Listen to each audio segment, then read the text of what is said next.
Hey everyone, Andang here for some more Lord of the Rings Online! Yes, it's once again that time to be making our way into Middle-earth, and finally, today, for the first time in over a month, we are logging in on our poor Stout-axe. The reason I say our poor Stout-axe is because, yes, they were stuck in Rivendell for over a month!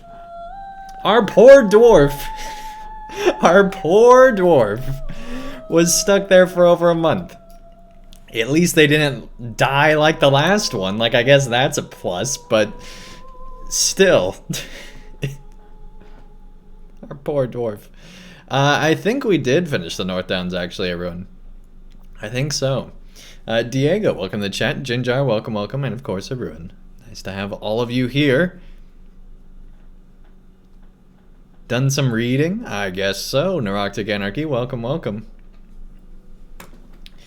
So, like, how sad is that our dwarf had to be, like, stuck in Rivendell, potentially reading, as you say, for that huge amount of time?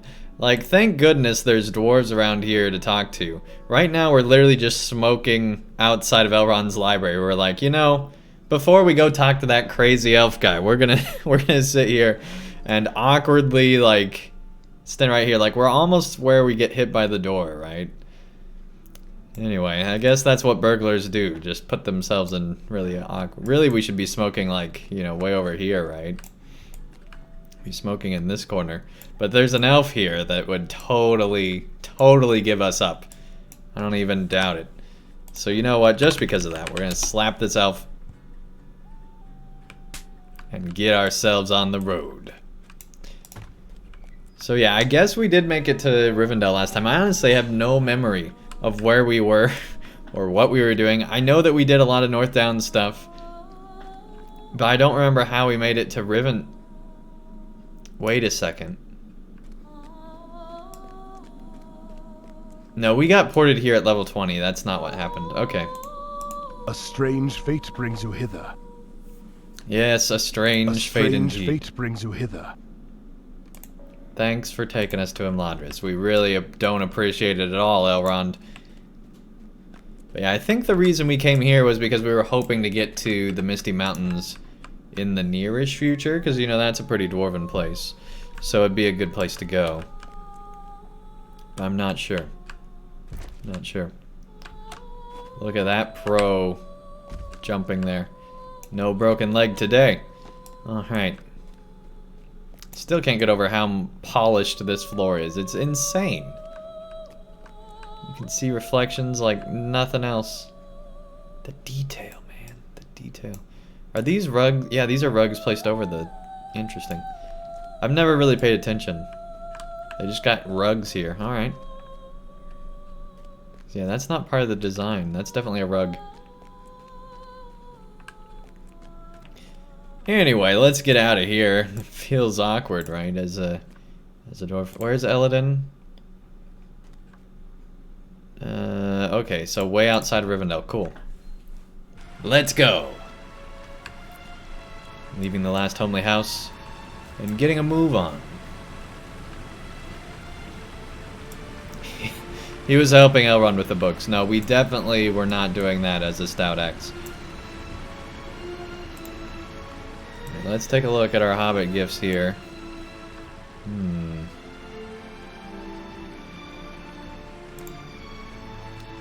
Oh yeah, I forgot.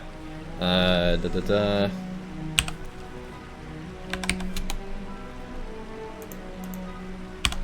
UI. Layout. Load UI1. There we go. So it's not exactly ideal.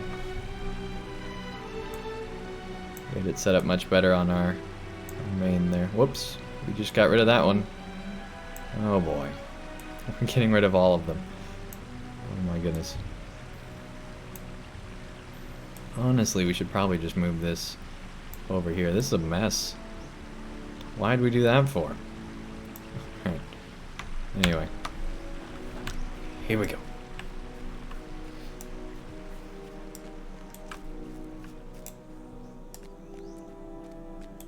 Hey, Mistweaver, welcome, welcome. Nice to have you here. Let's go ahead and open that. Worst boots from last time that we don't even remember getting. But we got them nonetheless. Okay, yeah, we'll just do something like this. Dun, dun, dun. And let's see, we had... Where's... Well, we got so many health potions. Jeez. Alright, well, I guess we'll be good on healing for some time. Yeah, let's put the good ones. Put the good ones in here, huh? We still have like 200 morale ones. Jeez. Alright. Ah, that's what I'm looking for. Here we go. Okay, let's keep going. Hey Sam, welcome to the chat. Nice to have you here. From after this Thursday update, there will be extra Yule content in the Hobbit gifts. Oh, nice. That's cool. That's really cool. Right, we gotta figure out we'll figure out our interface off stream, I guess, but we might do it on stream a little bit later. If we're gonna have it there, let's at least line it up a little bit better.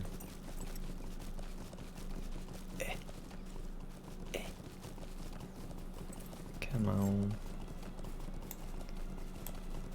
That's close enough. And we're running into a wall, but that's fine, because we're going to have our interface somewhat fixed. Not really, because it still doesn't look great, but hey, we're good. Hey Vori, welcome to the chat, nice to have you here. And yeah, 16 people just watched me run into a wall in Rivendell. Great! Thief in the Night? I forgot we got that title. That's cool.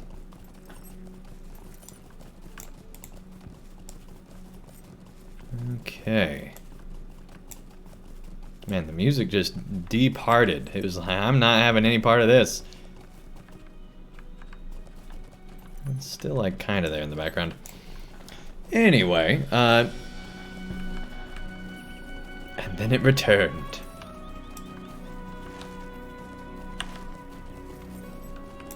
Alright, we'll make our way out of this.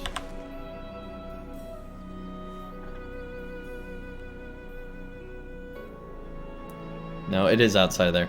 Alright, we had other quests inside there, though. Interesting. What is this? The Forges in Rivendell, da da da. Oh, that's the Aragorn sword quest. And then we need to go to Bree for the burglar. Let's look at North Downs. Oatvarden. Yeah, we never did that plotline. But I think we did do all the rest of the North Downs. We have whoa, so much stuff in the Lonelands we never did. Alright. We should probably cancel all that stuff. Okay, let's see here. Hey, look at that. Hey, everyone, how's it going, man? Hello. Hello, Mr. Andang. My name is Dr. Fred. I was told to come to your channel because I heard you're a sheep farmer and I am a sheep doctor. So I've come to treat your sheep. What the heck? You're a sheep doctor? No, that's why. That's how you start tonight? That's my alternative identity, Dr. Fred. Meet Dr. Fred. A sheep doctor? Yes, from India, apparently. Oh my gosh. I don't know you. You know me very well, Andang. Sadly, no, I'm just kidding. Thankfully, that's true, because seriously, dude, it's been an insane week. Chat room, I don't know if you guys saw Monday night's stream, but it was just unbelievable. We now have these we now have these new audio files that we can be playing during stream. That there's a widget down below, and for different amounts of bits, you can play audio files on stream. We were having so much fun with that in Transport Fever 2 that I don't even remember too much what I did in Transport Fever, but I remember all of the fun we had with the sound effects. It was just so much fun. Yeah, that was great. That was awesome. What's crazy about it though is your guys' support was so much that Monday night was by far the most support we ever had in a single night. It was insane, absolutely insane. So a big thanks to everybody for all your support. It really does mean a lot. I had a hard time sleeping Monday night because the stream was so much fun. So I really do appreciate it, guys. It was awesome. It was really cool. And by the way, I might want to inform all you Dang sheepers out there, if you've been saving up bits to donate to Andang, make sure to spend them on the new sheep sound effects that he has, because they are... Oh my goodness. By the way, you keep clipping at the end of your sentence. I think your automatic talk is I figured out, because I'm using push to talk. I think I'm letting go of my button too soon here. Okay. Well, hold on to that button. I know you gotta be, helping out. I know you gotta be helping out all those sheep and all, but... Uh-oh. I have to treat my sheep, Dr. Andang. I mean, Mr. Andang. I can get up here, okay. I thought I was stuck for a second and was gonna have to die. Okay. You don't happen to have a summoning horn, do you? I think I actually might. Or that might be on another character. No, I do. Let me get to a different spot. And then I'll summon you over. At the ford. So, by the way, Andang, I might have not in a fellowship. Well, that would help. Can you send me a tell? Help. Since I'm in the Knights Who Say Dang kinship, I can do even better than... How do you like me now? Okay. I'm gonna go ahead and summon you here. Here we go. Let me make you go... Oops. Okay, so, once I go over there, I will make you the leader. Your links showed up first, and it just fell out of the sky. It was hilarious. Falling cats. It's raining cats and dogs, folks. Apparently it is, yeah. But yeah, we are so close to 35 right now. I'm excited about that. Alright, I'm transferring leadership to you. There we go. So right now we're just focused on the epic quest, and then we'll probably get a bunch of quests once we get to this camp, wherever this is. Just let me know what quests you have, so I pick them up, because I learned last time to always work on the quests you're working on and not pick up on my own, because I will end up having different quests, and that gets bad. So right now, Book 4, Chapter 1 is taking us over to this place. Let me see what... I'm on... Oh my goodness, I'm on Volume 1, Volume 1, Book 4, Chapter 1. Eek. No, that's what we're on. Oh, it is? Oh, yeah. Okay. Book 4, Chapter 1, okay, yeah, Chapter 1. Oh, so... Oh, man, if I had known that, I wouldn't have teleported to you, because I was already at that bridge. Well, there you go. Well. Hey, it's cool. But to be fair, we both haven't played these characters in a while, so I kind of forgot what we were doing. Honestly, I don't remember anything. And I definitely am not going to remember how to play this character. Like, to me, it's all a blur right now. But hey, that's part of the fun. We'll figure out what happened and what there is to happen still. I did catch up to your level, though. I worked on that during one of my last LOTRO streams. I grinded this guy up to 34. Well, you did have, like, a month and a half to do it, so... Yep, and I did it all in 2 streams. I bet you did. So I was gonna say, I did, between Monday night and tonight, add some new sound effects, everyone. Oh. And that's all I'm gonna say for now. And we'll just see if anybody finds them. Did you add the one I suggested? What do you need? Well, I tried, but there was the one I think there's just way too much background noise for it to work.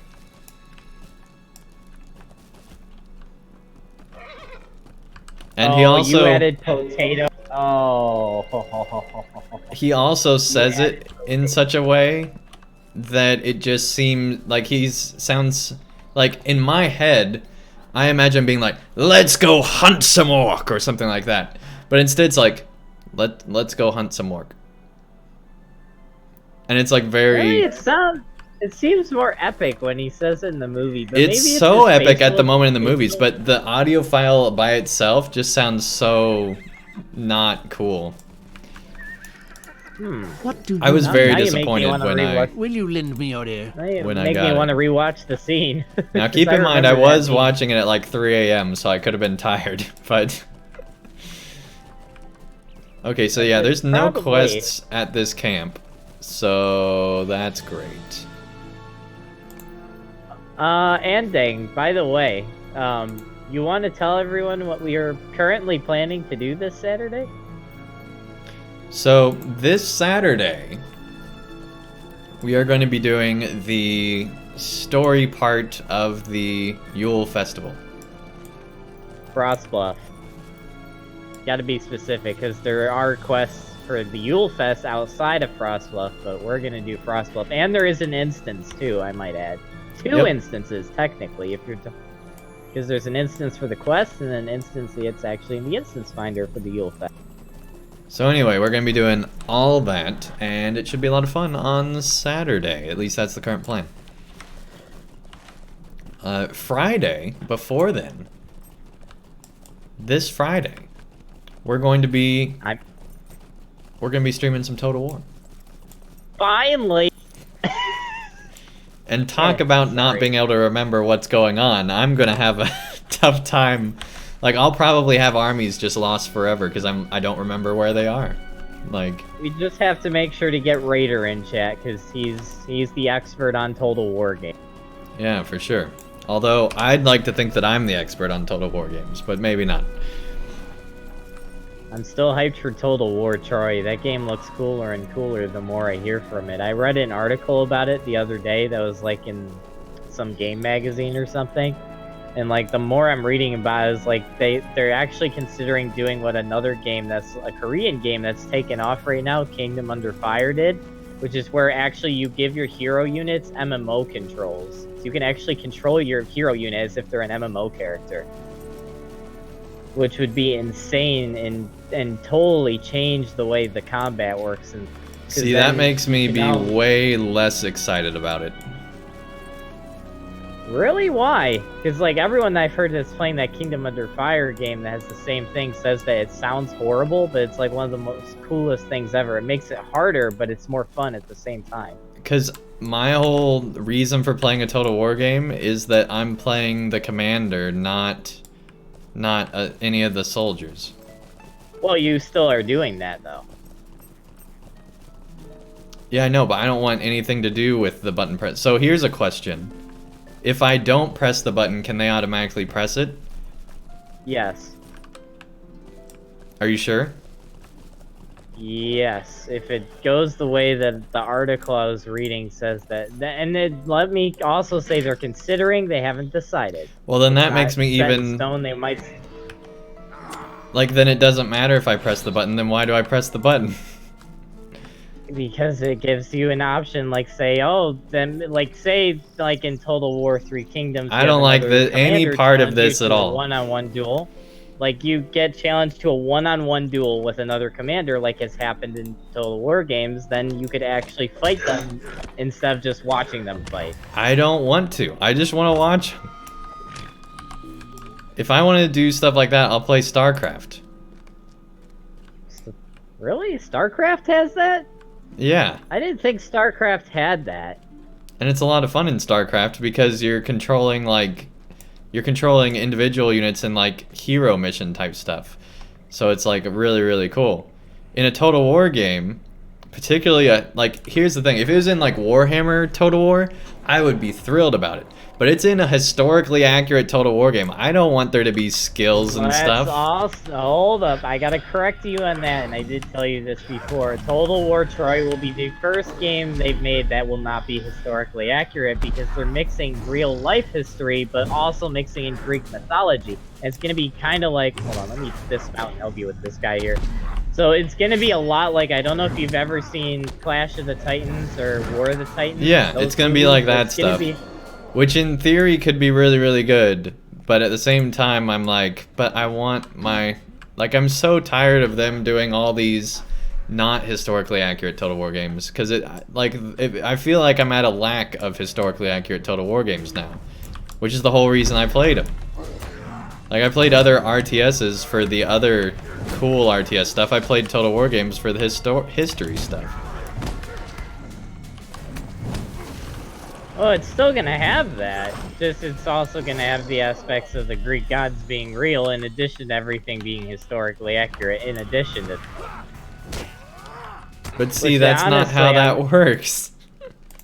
I know. I am interested to see what the end result is, though. Oh, I'm definitely gonna play it.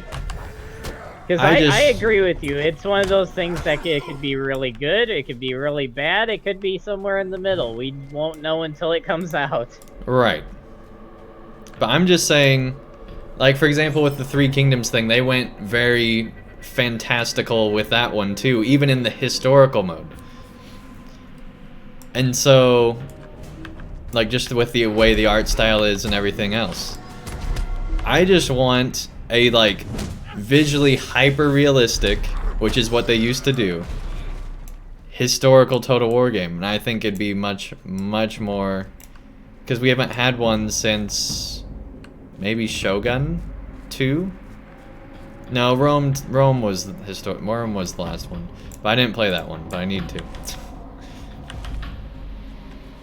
I almost want to look at the stats, because I wonder why they're making these decisions, because I'm almost wondering if their historical ones aren't as popular for the general public as their more mystical ones. I'd be interested to see the stats on that. Maybe, well, I know that people have been really upset with the way they've been building Total War games lately. Until Three Kingdoms, anyway.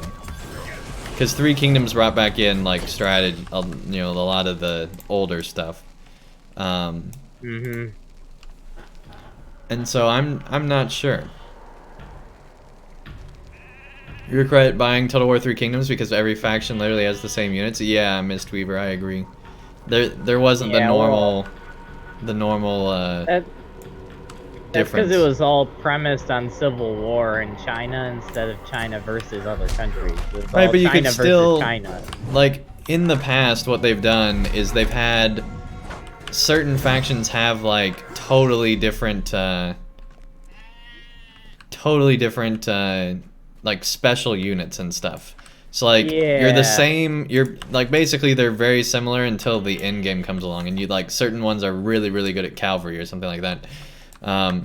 Here it seemed like it was very much numerically that way, but visually they were, like, very similar in design compared to previous Total War games. Yeah, I agree. I mean, I am happy, and I know a lot of people are happy that they're adding different, that mechanic back into Total War of having different, you know, armies and different factions and whatnot in Total War Troy. Yeah, but even in, like for example, Shogun 2 Total War, that all takes place in Japan, but they had very, very, very different soldiers depending on what faction you chose, and so I don't know. That is a good point, Mr. I didn't even think about that. Sam does say more Minas Morgul quests and a steed also comes with the new update. Yeah, I'm excited about the more Minas Morgul quests. Hold up, before you attack. Moving forward, yeah, I'm not gonna attack. Don't worry. Moving forward, what I want to do is have one night that's gonna be a you know, going through the instances and playing whatever new content they're gradually releasing in LOTRO at the end game. The other night's gonna be our Permadeath series. Now, I've had a lot of people request for me to move my Permadeath series to the weekend. But my problem with that potentially is that I'd want to actually have people to run the instances in LOTRO join me as well, right? And so I'm not sure which one should be on the weekend. So I'm leaving that to you guys. Let me know now and later on what you want to see. I might even put a poll up. I'd recommend a poll, because I'd say for me personally, weekends would be better. But for the Stout-axe series? Yeah. Because it seems like you have more people willing to help with your permadeath than with anything else in LOTRO right now. Well, I think that's just because, yeah, the level it's at. Yep. But see, that's more the reason why I'd want it the other way. Because I need 3 people there. Like, here I could be fine with just 1 other person, right? But there, I need 3 people. And they need to all be at high level, which this chances of that happening are very slim on a Wednesday night, I feel like. And once the raid comes out, like, I probably won't be able to get a group like that on a Wednesday night, but who knows? Maybe I will. Before you attack these guys, I want to have you try something. Are you able to share your quests with me? Because I don't think I have anything you have. You didn't get the pop-up quests?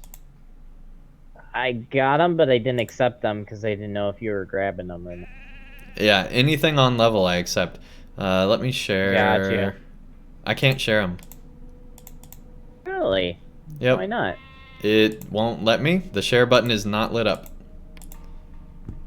Oh my. Alright. Yep, so you just gotta accept them when they come up. Alright, will do. Probably, I think the reason I can't share them is because you declined them. So it still has that 5-minute cooldown, regardless. So I can't even share them because you still have that 5-minute cooldown, I bet. Ah, I got it.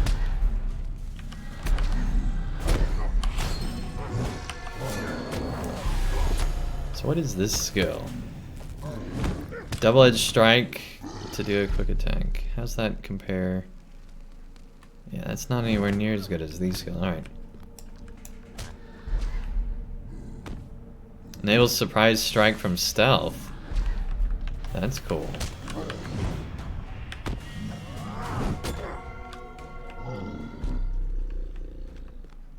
Interesting. Double edge with aim is a burglar's bread and butter.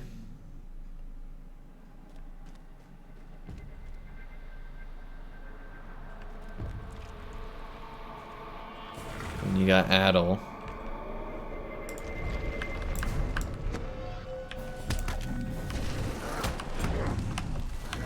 Sorry to tell you, but there is only 4 new quests. Yeah, I know it's not very many. Yep. In the dead city, and 4 courts and Minas Morgul have fallen under control of fearsome foes. Yep. But we also don't know how long those quests are, right? Like, they could be like the Minas Tirith quest that is probably the longest quest in LOTRO, where it just keeps going and going and going, and you just hit continue quest, continue quest, continue quest forever.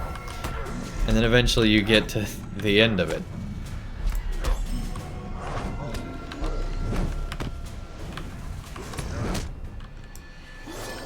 Sorry, Ruin. What were you saying? I was just gonna ask, is that the update that's also bringing the Yulefest and Frostbluff, or is that... Yep, that's the same one.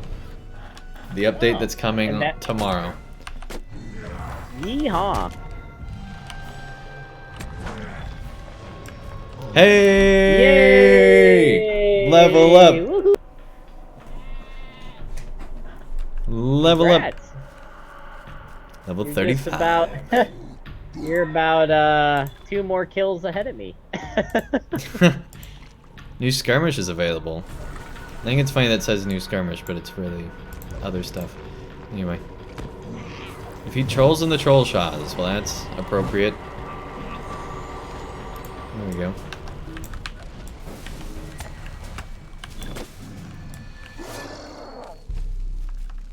Hey, thank you guys.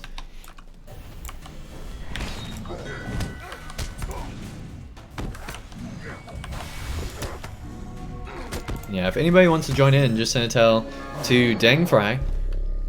Which, yes, that I haven't said that name in a while, but yes, that is the name. That is this character. Thanks to you guys. That's DANGFRY, and you'll get added to the group here.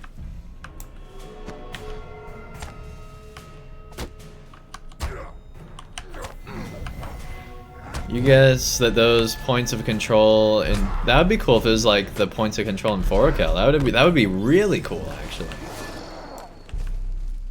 My guess is that it won't because they haven't done that this whole time. But it'd be cool if it was. Dangfry is such a lore break. Yeah, well, this character. Hey, congrats, man. Woohoo. This character's not too concerned about the lore to begin with. I mean, we are a permadeath Stout-axe that stayed a month in Rivendell after all. Well, hold up. Who says there aren't fries in Middle-earth? Maybe there are fries and they just haven't been mentioned yet. Like potatoes? I can see dwarves and hobbits eating fries. I can see it. I don't know. Is there oil in Yeah, I'm pretty sure there's. Because they have elven oil lamps, don't they? I just and that I could see hobbits making like vegetable oil and stuff like that. Maybe. I don't know. The idea of fries being in Middle Earth, I'm not sure how I feel about that. I mean, they have chips, for goodness gracious. If they can have chips, they have fries. So. All right. And bacon. They have bacon too, I might add. Well, bacon has nothing to do with. Bacon's just a part of an animal. Oh, technically, a fry is a part of a plant, so. I mean, okay. That's fried.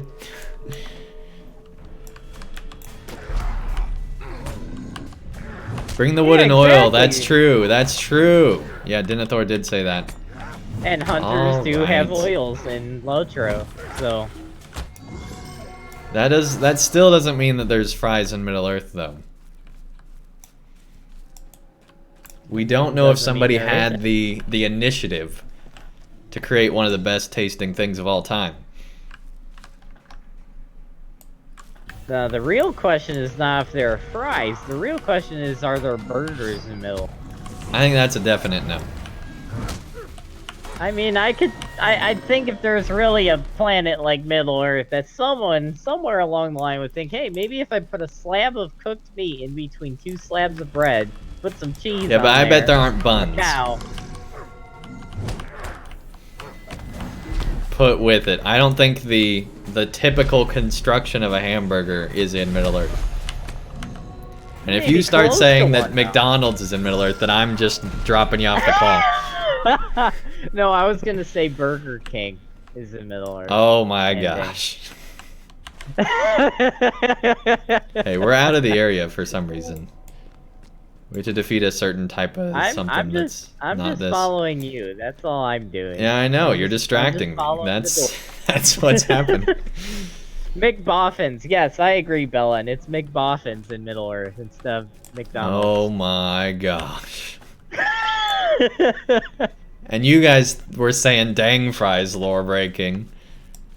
And here's the thing, instead of a clown as their mascot, it's actually a sheep. Just want to throw that out there. McSaurons. I could see that more than anything.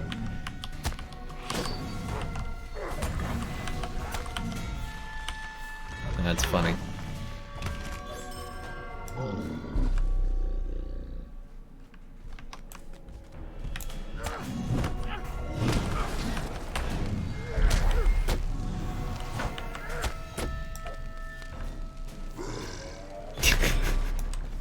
Well, that took a second. That was funny. Oh, I just noticed I didn't ever bring a pet out. I'll bring my lynx out again. Burger Whiz, founded by Saruman. Yeah, I could see that. I could see that.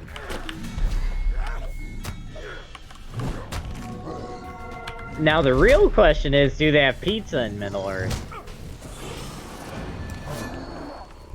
I mean, I don't think they have a lot of Italian food, it seems. I mean, I think I could see hobbits making like breadsticks and pizza and I think stuff they'd like be that. I much can more really see likely to have like Greek type food and that type of Mediterranean style food than they would Well, anything I don't know, I think- Italian like we think of it, like, you know, red sauces and all that kind of stuff. I think elves would fit more in the Greek thing, though, wouldn't they? Well, I was thinking, like, LOTRO, for example, thinks like Gondor and that type of thing. They took a Greek influence there.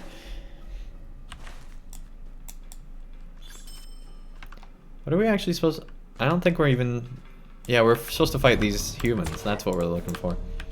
I don't think we ever needed to fight the trolls. We're just having fun. That's all that matters, right? Having fun talking about things that don't exist in Middle-earth. Like, what would happen if they had movie theaters in Middle-earth? What movies would they... Would they watch movies about our world? No, but they had plays, which I think is far more interesting. Staying within the lore with plays. One of the coolest things is when this is not Middle Earth for a while. We're gonna switch to something that's just as cool, which is Avatar: The Last Airbender. Now, one of the coolest things in Avatar: The Last Airbender is when they go to the Fire Nation and they see the Fire Nation play at the start of season 3. And they see all the events propagandized in the way that the Fire Nation sees things. And it's one of the coolest episodes in the whole thing. Oh, I forgot there's the Nazgul body over here. Very careful. Yeah, we gotta be careful here. Very careful. Like on my level, when I was carrying you on my 120 hunter, this is no problem, but both our characters would get flattened in this. Oh! Ow!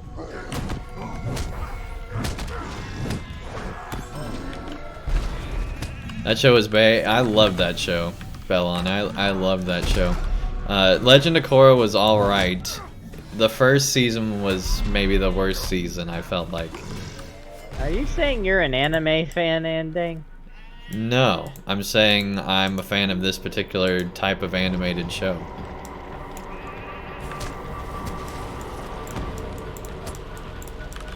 Now, I will say that some anime have just some amazing intros. Like, the intro song, like, montage for animes, awesome.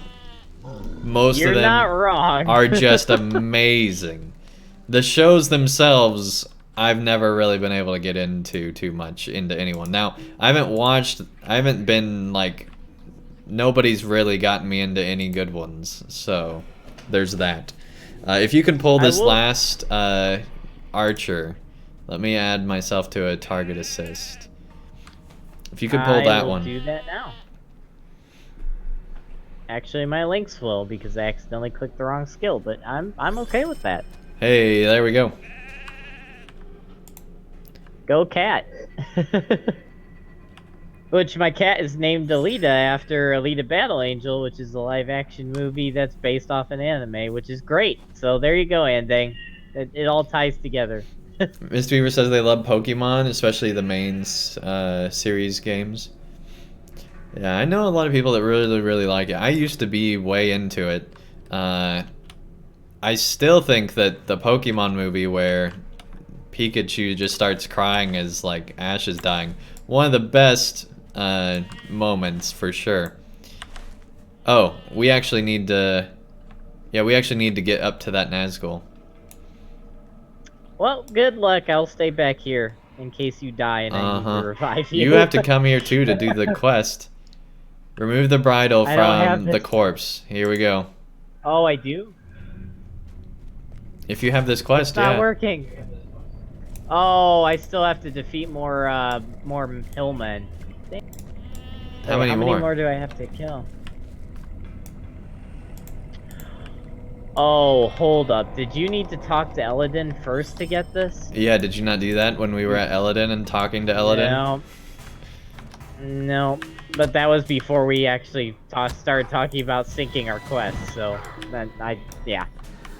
We need to remember to do this. This is something that we forgot from last time. I think it's hilarious that you were like, alright, this time, I'm not gonna let it happen. Well, last time I was being too aggressive. I was picking up everything and doing everything, and you were like, and this no, time it's the no, exact don't. opposite problem, which I think is hilarious. Yeah, because now I'm just scared to pick up anything, and now you're... Yeah. Well, hey, No. you'll be able to catch up. You know, you got a whole week. It's cool. Well, I'm only behind one quest, which isn't as Currently bad as I've been you're only before. behind one quest. We're gonna try really hard to make said sure you it's more than can't. that. Oh.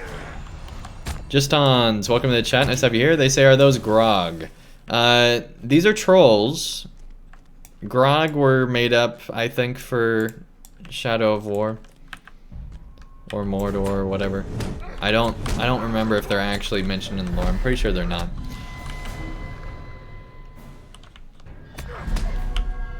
Never I liked have a way Pokemon, but you around like Digimon. Digimon was definitely the better show. I liked it a lot more. The problem was, for me to communicate with friends at school, you basically had to be a Pokemon fan or you weren't going to be talking to anybody at school. That's how much of fans they were in elementary school. That it was like Pokemon or nothing, man. If you're not talking about that, you're not talking to anybody. At least any of the guys. And that's the main reason that I got into Pokemon, was just to talk to other people about the new episode that they watched that week. Back when, you know, TV had episodes that people watched.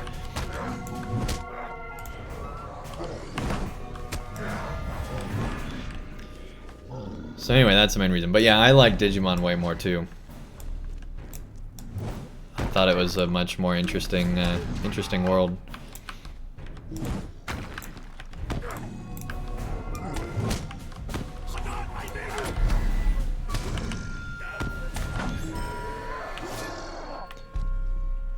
First 3 gens of the games and the first movie were great. Yeah, the movie was really good. The live-action movie? No, I haven't seen that. No, the animated Pokemon movie that came out in the 90s, early 2000s. Ah. Yeah, I've never really been into Pokemon, so... Even though, like, a lot of my friends are into it, I've never been into it. I just know it has one of the most Pokemon... it has one of the most emotional scenes ever in an animated show. Hey, Jackasam, thank you so much for the sub, man. 5 months now. Thank you, thank you. Jackasam, keeping that streak going. Almost to the new badge, man.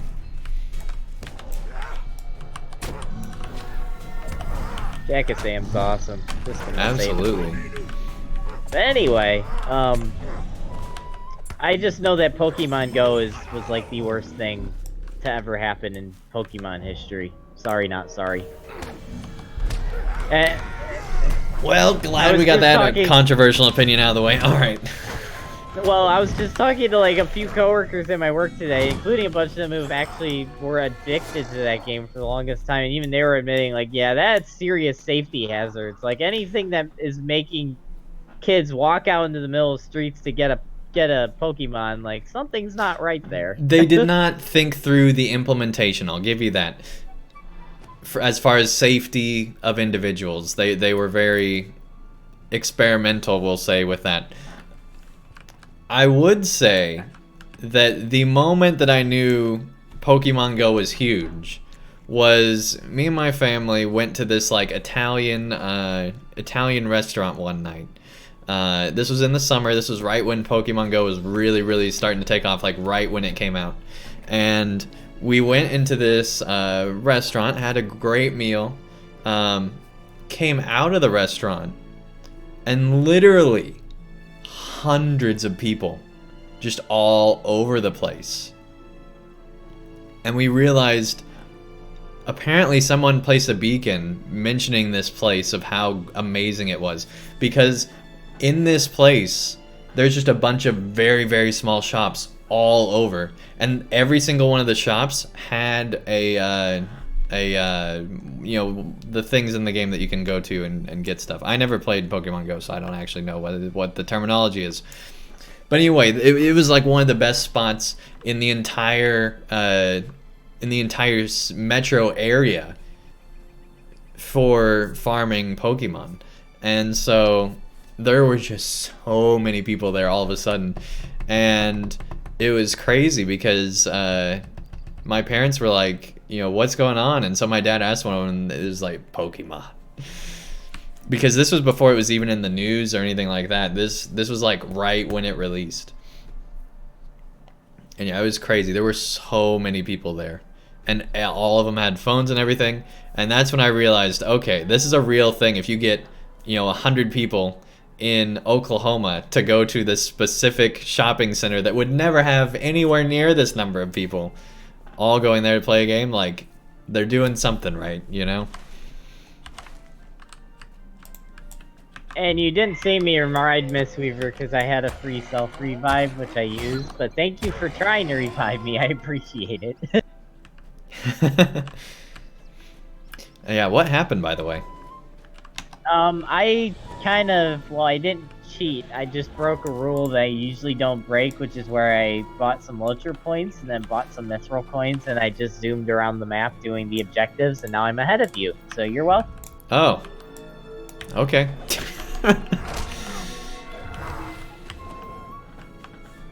And I also died, but Miss Weaver went to revive me, but I revived myself before he could revive me and then zoomed out.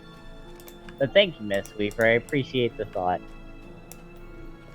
He aggroed a lot of mobs. Yeah, absolutely.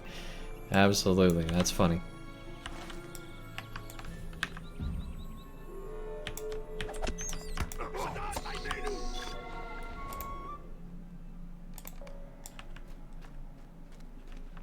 Now we got bats too, alright.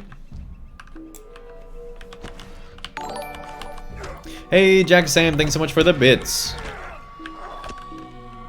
Looks like I Hey, have some Jack spare and Sam, bits. if you're gonna donate bits, don't just donate them, use them for sound bits, trust me.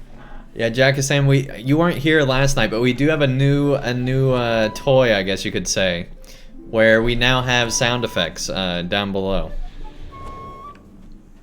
It's pretty cool. People still play Pokemon Go? Yeah, it seems like they do. Did you ever fix your sound volume for the sound? They should be, but I need somebody to test it out to make sure. I mean, you know, just saying. Yeah, it's not like someone is very good at donating bits in your streams. I mean, no, nobody would be very good at that. I mean, that's a challenging thing that takes years and years of practice, and no one ever does that. no, nobody ever. I definitely didn't have the best night ever. Just, you know, last time I streamed or anything. I mean, yeah, I know. Yeah.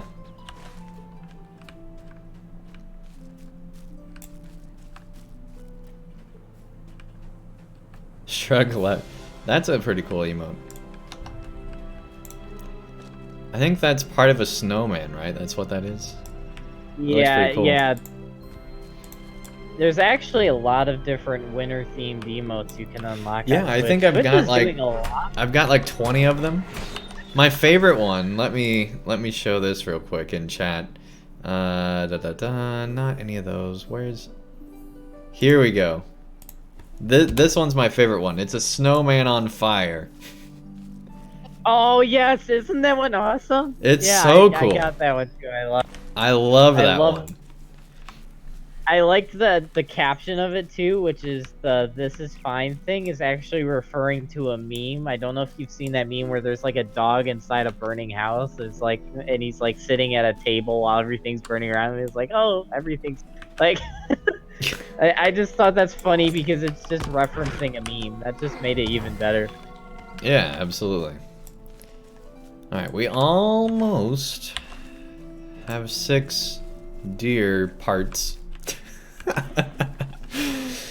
I don't know why I said it that way, but there we go. We almost got enough deer. Oh, and by the way, Andang, I might have, or not have, hired a fellow streamer of mine to secretly stalk your streams and make memes of you. So, if you may have already seen starting in your Discord. Oh my gosh. Is that where the Andang came from? And I did it for you, Jack-a-Sam. I did it in your honor. You're welcome. Is that where Andang came from?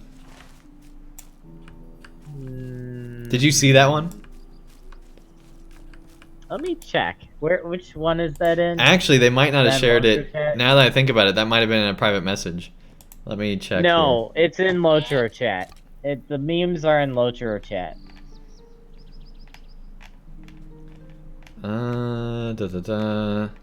Yeah, the one I'm talking about isn't in LOTRO chat. But yeah, those were pretty cool too. Yeah, DJ did a really good job with those. That's who you're talking about. Yep, DJ Guinea. Yep. Let's see. Was it in here? By the way, Neuroctic Anarchy, that was such a cool job on doing the custom colors on the new emote that's coming. Yeah, that was really, really cool. So yeah, in general chat, if you scroll up, there's somebody. Ginjar, thank you so much for the 300 bits, man. Thank you.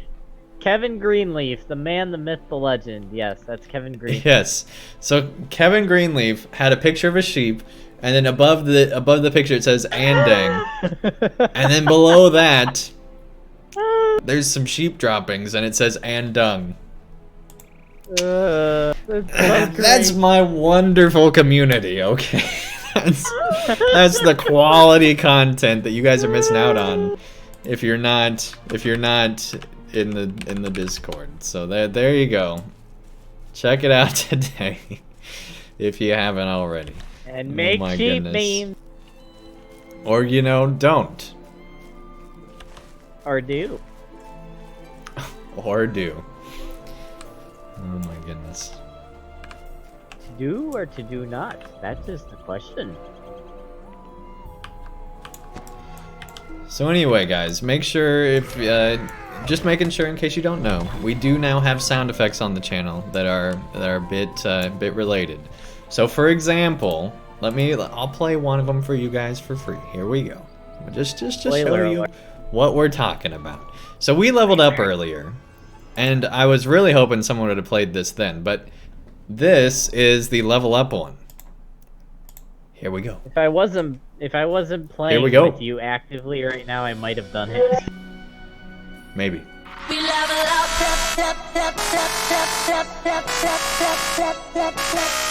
we level up. I didn't see the text pop up for that. No, it did. It's in chat. No, I mean on the stream. Oh, I don't use that. Oh, you don't? Oh. Nope. Because I don't like how it looks.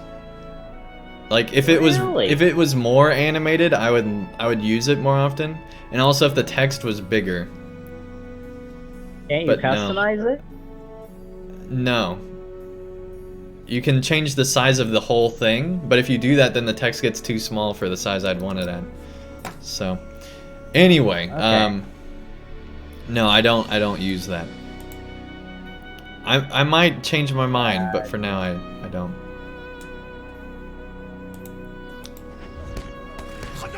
And then getting down, my life is complete. Here's the other one that I think will be very popular on the stream here. I can't believe I'm actually playing this. Do it, do it, do it, yes! Everyone, we need to spam the sound. It only costs, let's see how many bits it costs. It only costs 100 bits.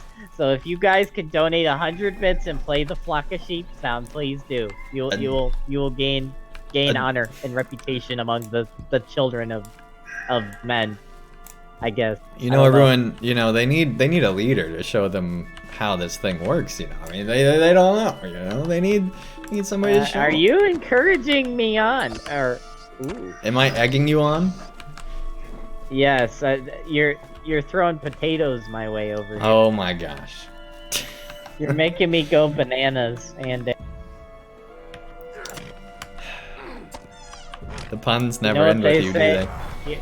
You know what they say? An apple a day keeps the sheep away. So I'm. Well, I thought you were gonna say $1 a day keeps the sheep on Andang stream. I don't know. No, that's a bit a minute, but Oh. we gotta have bits donated every minute. But Okay. I see how it is. He's bribing you. In like a backwards way, I guess, right? That's funny. But no, I'm just joking, everyone. You don't have to do anything. I hear some sarcasm in that voice, and No, there was no sarcasm in that voice.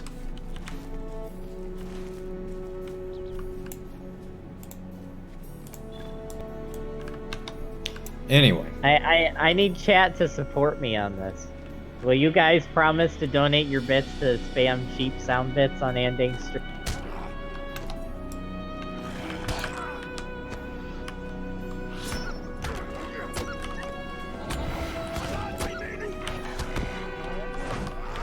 You don't even need wolves. Why am I fighting this one?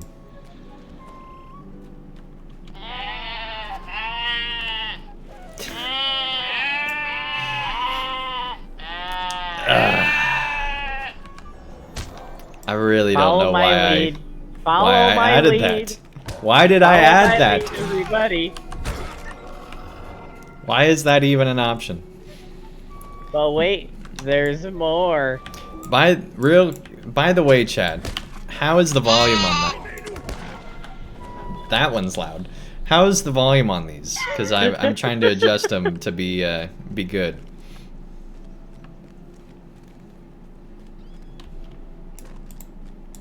So let me know. Thank you so much, everyone, for the bits. I really appreciate it, man.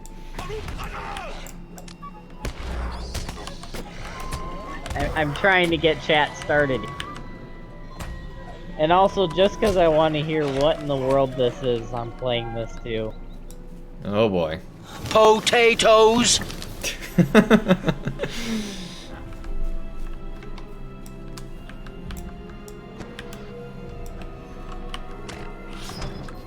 Man, that kind of made me want some potatoes, and Right? Yeah. which is sad because I just ate a lot of potatoes for Thanksgiving, so now I won't. How long ago did you have Thanksgiving? You talk like it was just this afternoon. Hey, time goes by fast when you're having fun. Oh, okay. I mean, I guess.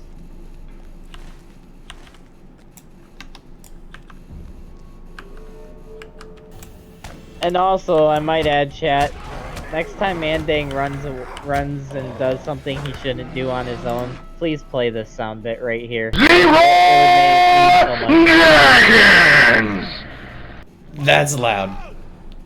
That's loud. I don't know if it's loud on your end, but that's really loud on mine.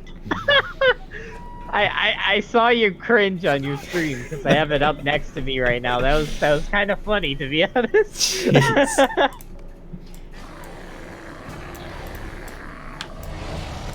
Thanks for the bits, everyone. Really appreciate it. No, I'm not done. I'm doing one more. I have to.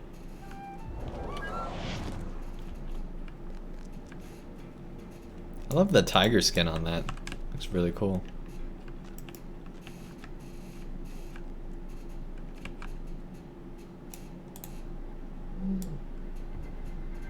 Really cool looking. Anyway. Skirmish responsibly. Yes, finally. Always reminding us. Thanks, everyone, for the support. Really appreciate it, man. So wait, I'm sure we're gonna go all over this place. We'll quest there later. And finally, last but not least, next time Andang says something funny, guys, reply with this, right here. It's funny. Oh, Andang, that's so funny. Yep.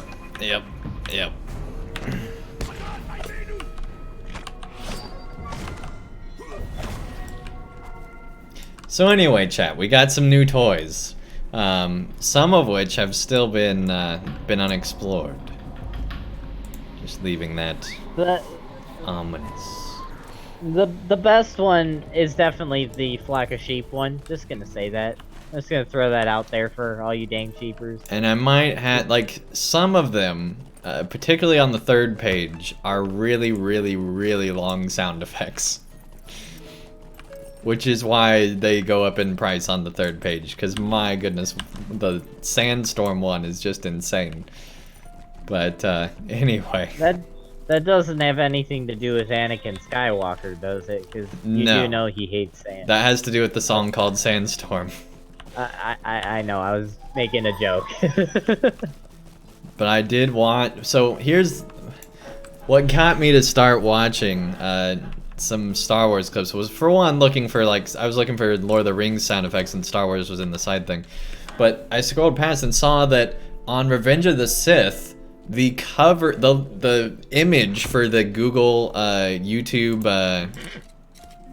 the YouTube version of it, if you were to buy Revenge of the Sith on YouTube, the image for it has 2 red lightsabers clashing, which is weird because Obi-Wan has a blue lightsaber, but he's holding a red lightsaber in the YouTube art. It's really weird looking.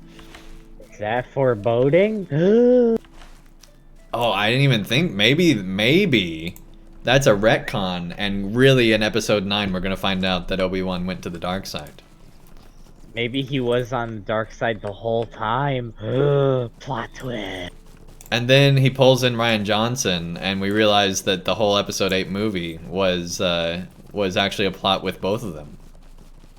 And Obi-Wan's the real Snoke. Or Ryan Johnson's the real Snoke. And Palpatine is Rey's dad. Well, he just fell, right? We don't know what happened down there. Like, he fell and then there was an explosion, but he could have, like, teleported, and what we saw was him teleporting. And out of that explosion came Rey. Oh, wait, no, that doesn't make any sense. Came a Rey of... Oh, came a Rey of light. Oh, goodness. Oh. Blankets for the dwarves. This quest is literally blankets for the dwarves. That's all we see bears as walking blankets, apparently.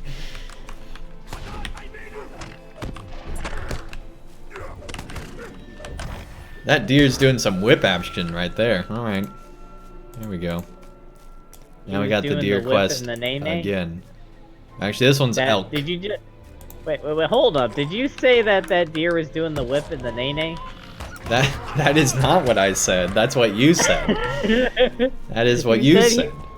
You said he was really whipping it around there. I'm like, oh man. We're just getting all the memes in today. My goodness. Oh my goodness. Maybe Obi-Wan maimed Anakin on the Order of the Emperor. Ooh, now we're getting into some very annoyingly possible plot lines. I just realized, let me lock this one in. There we go. Hey, don't assume the Death Star is gender. Okay.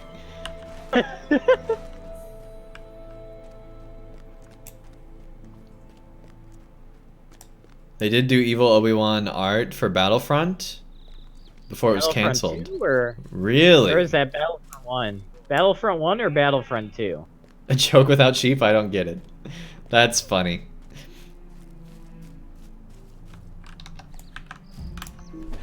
I only understand the sheep jokes now.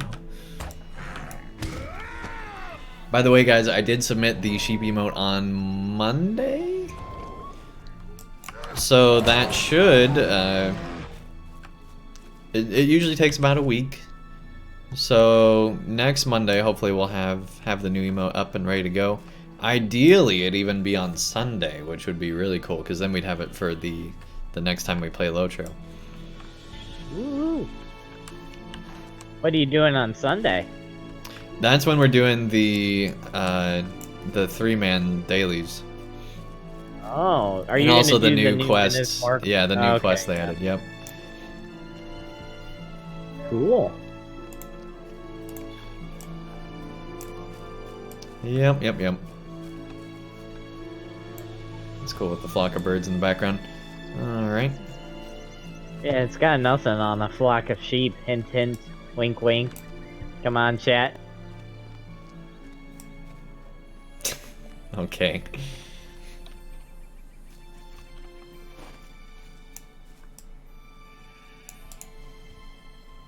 That's a lot of tasks, but they all start with elves, so we're not gonna do any of them. You know you do have an elf that is in your group, right? You know that I'm a dwarf, right? I do. Mind my words, traveler. And I don't know if my character knows that you're an elf. The mask, like, hides it all, right? I haven't always been wearing this outfit around you. Hold on. I'm changing this outfit now. You've persuaded me.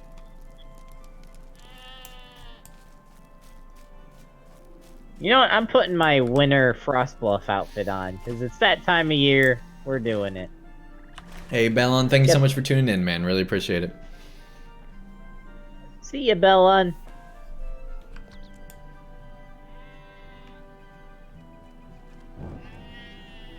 Oh no! Oh no! You didn't catch that on your stream, did you? I hope you did. No, I'm over here looking. Okay, good. Whew! Anyone that's watched my streams would have enjoyed what just happened. I'm so glad you were zoomed in on your character. Where are you? You don't want to know. Don't ask, just move. What are you wearing? You like it? Are you an owl? To whom are you referring to? And who? Oh my gosh. Alright, we're just gonna move on from that. Let's see, what do we need to do now? Talk to Glorfindel and Rivendell. Great. Let's go do that.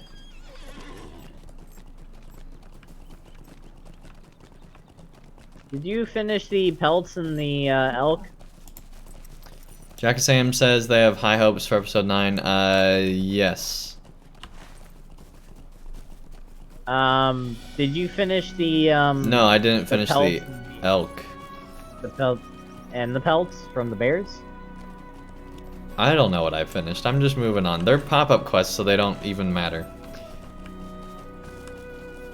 You play this Permadeath so different than I play any of my characters. I know. But my point is, those quests don't lead to anything, so you're never gonna be behind or ahead. Yeah, I know, and I'm just saying it's a new experience for me doing this. See, you're very regimented, I'm realizing, in how you play LOTRO. I'm Whereas very I'm just like going with the wind. I'm very OCD when it comes to my video games. I've noticed. You have a lot of rules, it seems. Which is how I used to play.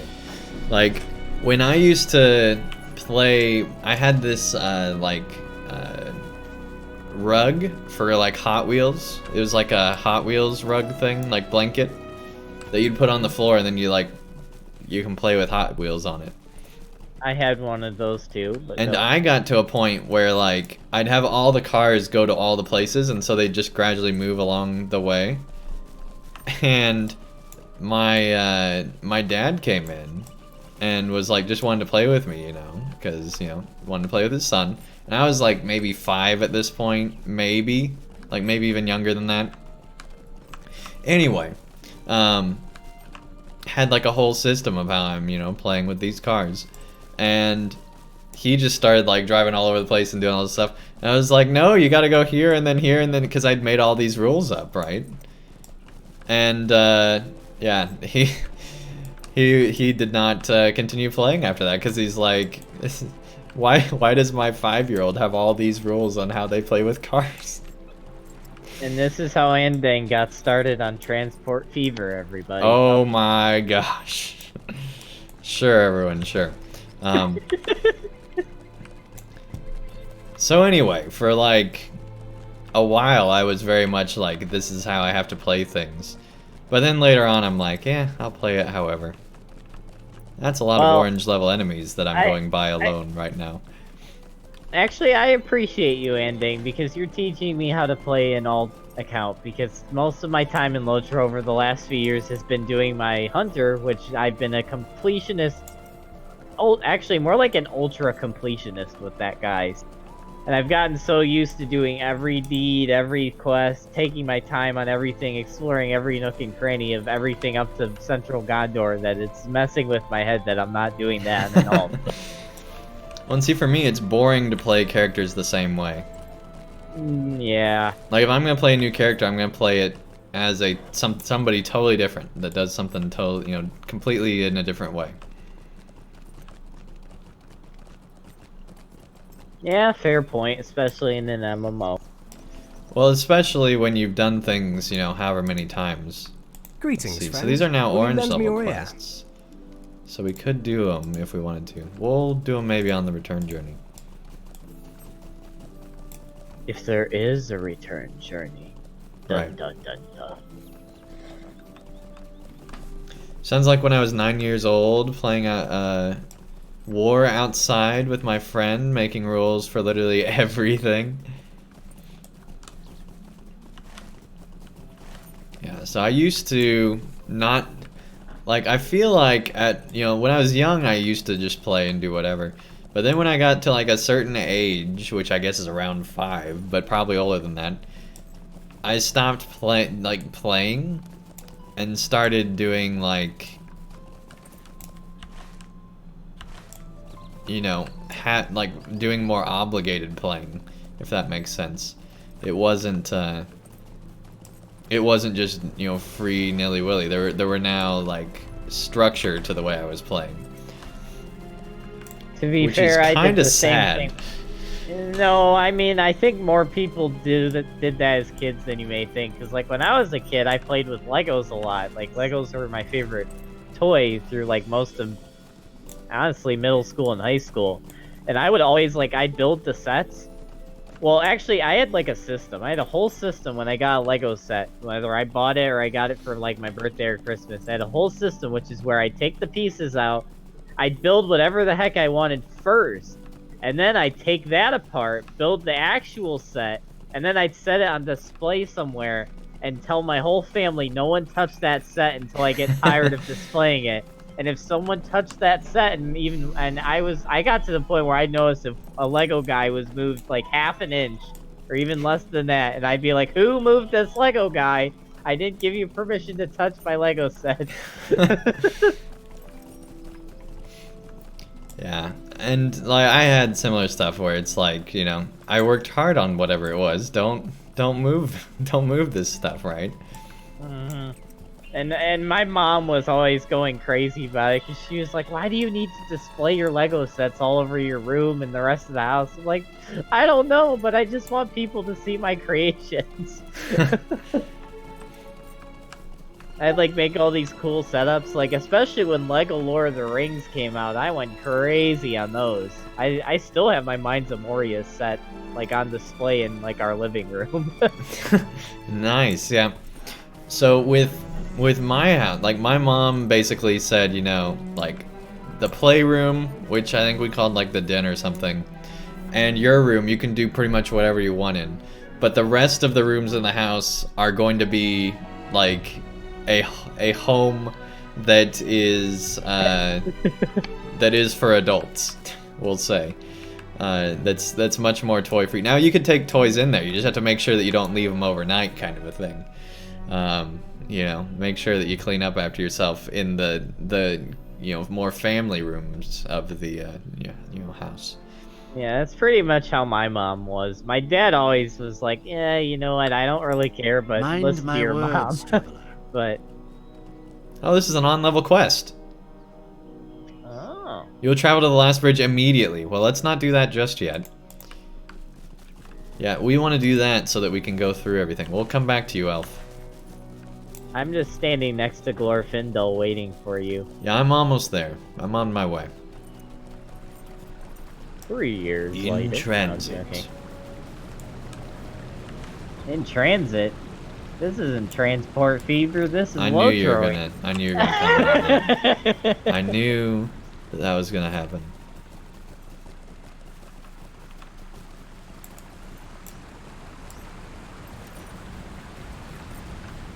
If you make a train reference while playing Total War Ending, that's gonna be it. Like you have an addiction here. We're gonna need to Well, need to see, find there you a- are Total War games with trains. Well, I'm talking about this Friday when you play Three Kingdoms. I'm just saying there are Total War games with trains. Oh boy.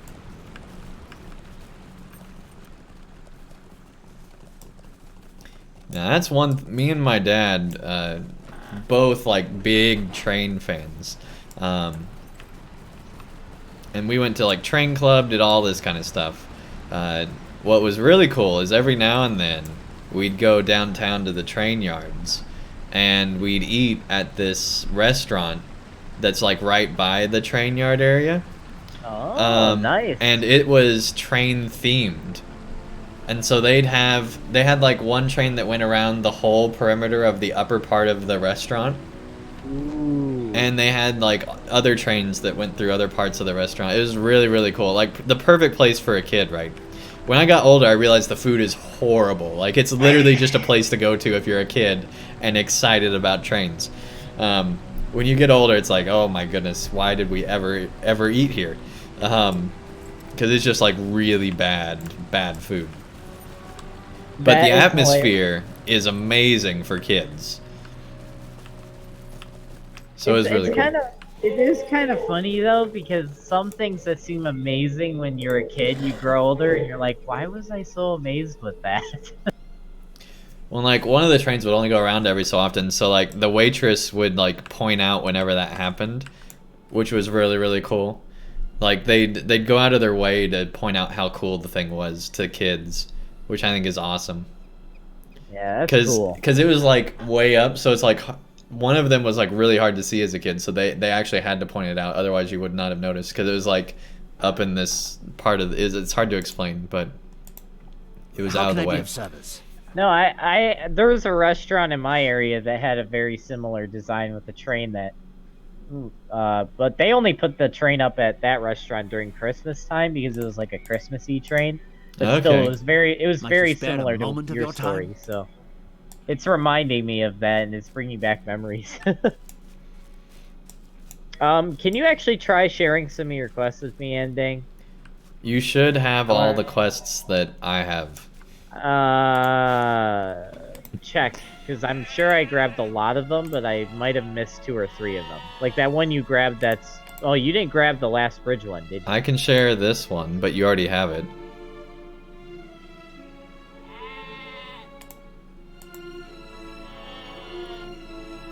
Yeah, all the repeatables I cannot share. I don't care about repeatables. So it's literally just Glorfindel's company and the, The epic book?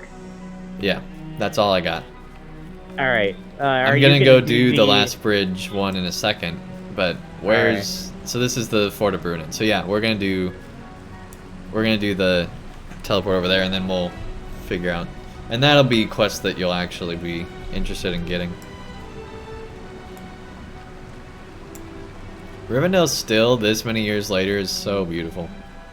I honestly think it's more beautiful after, like, not only the 64-bit client, but also, like, the graphics updates they've added over time with, like, adding more lush vegetation in and stuff. Yeah. Like, because I remember my first time in Rivendell, I thought it was beautiful, but I will say, like, my earliest memory in this game of Rivendell, I don't think it was as beautiful as it is now. Well, and also keep in mind that's probably also the graphics settings you were playing on at the time, too. That is also a fair point, because I was playing on my potato laptop back in high school, and that was bad. And I think that's how most players of MMOs are, is they had the crap computer that they used to have, and then they get the great computer and realize just how good the game actually looks. Yeah. I think that's one of the coolest things, is whenever you play a old game with a new computer, it's so cool. because you get to see just everything you missed, basically, and it's like a whole different game. So we are doing this, right? Yeah, once it loads. If it loads. If it loads. Oh, these guys. Okay, I'll pick up their quest. If it loads. Uh-oh, don't crash on me, Andang. I'm not... Well, I can't move, actually. If you go link dead, we'll know what happened. It just keeps saying already in use. This is... So now... Yeah, you're just running in place for me. Yeah, you might be about to go link dead. I can almost guarantee. Yeah, because I already teleported over here, so I'm gonna try I'll wait logging out here. and logging back in.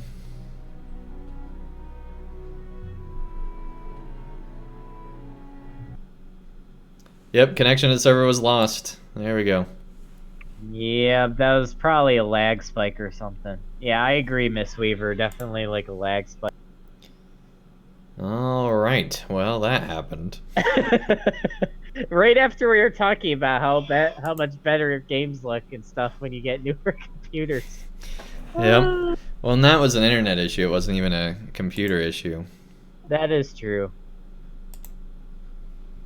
Which, my internet's fine. It's just LOTRO's connection to it for some reason wasn't fine. See ya, Ginger. Hey, take care, Jinjar. Thanks so much for the bits, man. Really appreciate it.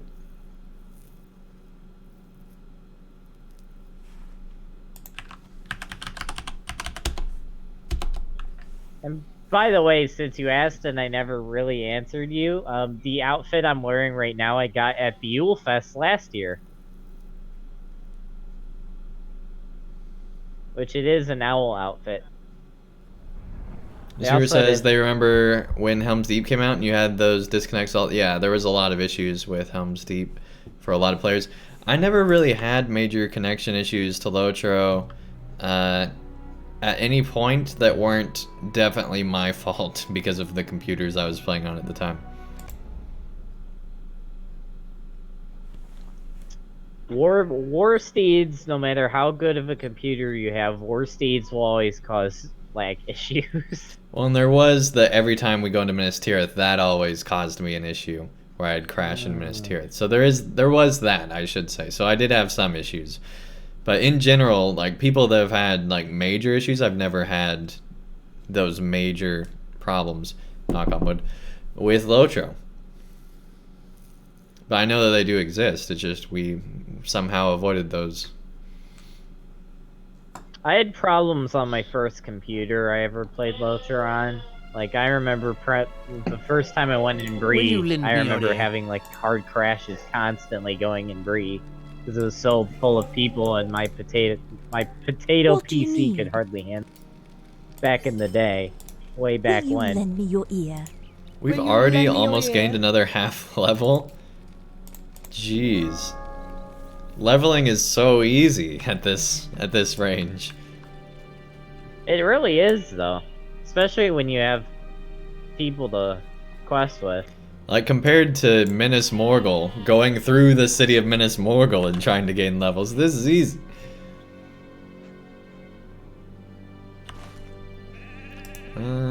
Track nearby quests. Brandeth! Hey! Alright, we need to cancel all these. Hey, Brandeth! Yeah, it has been a while. Welcome, welcome. And TXM, welcome to chat as well. We're just going to cancel all these quests so we don't have them here. Because the Lone Lands is right over there. We don't need them all. But honestly, we just need room in our quest log. Because we were at 40 out of 51. That's pretty close to... Do you have the Threat of Goring quest, by the way? Is that in this zone? Yeah, it's in this Oh yeah, zone. I see it. It's a pop-up. Yeah, I see it now. I haven't accepted it, but I will.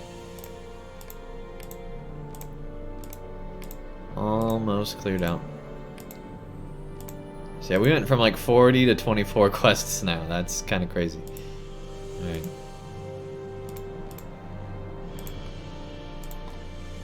The Threat of Goring. Okay, now let's check all nearby quests. Good deal.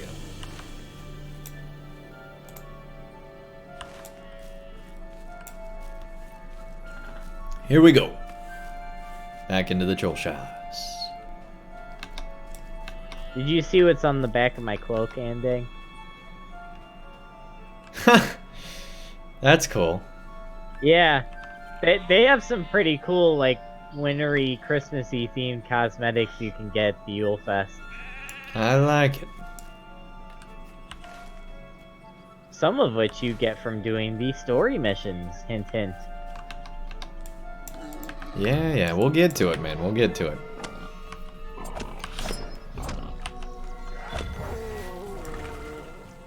This Saturday.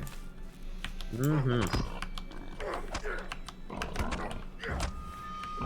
Which I'm excited about. I'm going to be streaming Friday, Saturday, and Sunday, hopefully. Woohoo! And they'll all be a little bit earlier, at least, than our normal streams. Sunday will be on our normal Sunday time, I hope.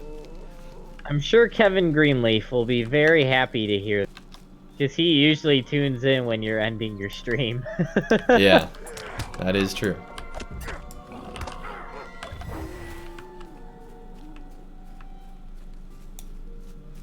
But he lives in, like, England or something, so he's a totally different time zone. England or something. You know, something like that. Something over yonder. The Yule Fest comes out tomorrow, Brandis.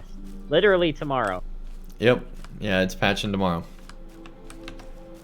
Along with some new Minas Morgul quests.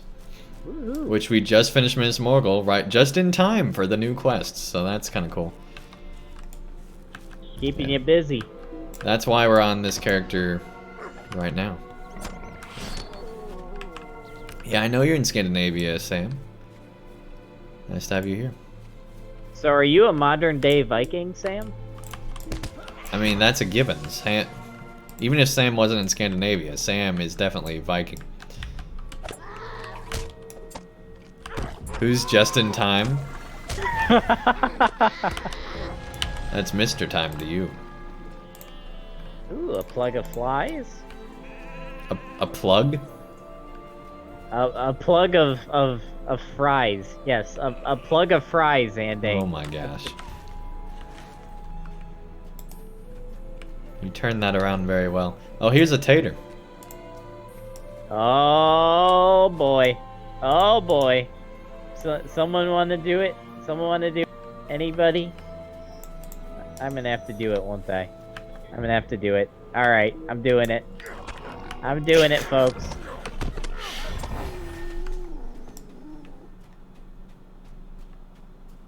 Potatoes. Boil 'em, mash 'em, stick 'em in a stew. Have you ever heard that seen or heard that YouTube video where someone did like a rap remix of Sam saying potatoes? Hey, Sai, thank you so much for the Twitch Prime sub, man. 2 months now. You do, man. I like your style. Getting all the Thank you. all the subs today, and Yeah, people have been awesome. It's also just this time of the month. We for some reason, there's a lot of people that subbed around this time a few months ago, and so they're just continuing them, which is awesome. Thank you guys so much for continuing your subs. Enjoy the ad-free viewing, the extra entries in the monthly giveaway, the badges, the emotes, and also voting on the next game we play. by the way, Andang, I've been meaning to ask you because I've wondered this. You say voting on the next game we play for all the people subbed, but I haven't seen like anything. How are people that are subbed to you gonna have that ability? Is that like an upcoming feature? No, it's an existing feature that we've actually used already in the past, but basically Twitch allows you to send emotes to your emotes. That's true too, I guess, but Twitch allows you to send emails to your subscribers.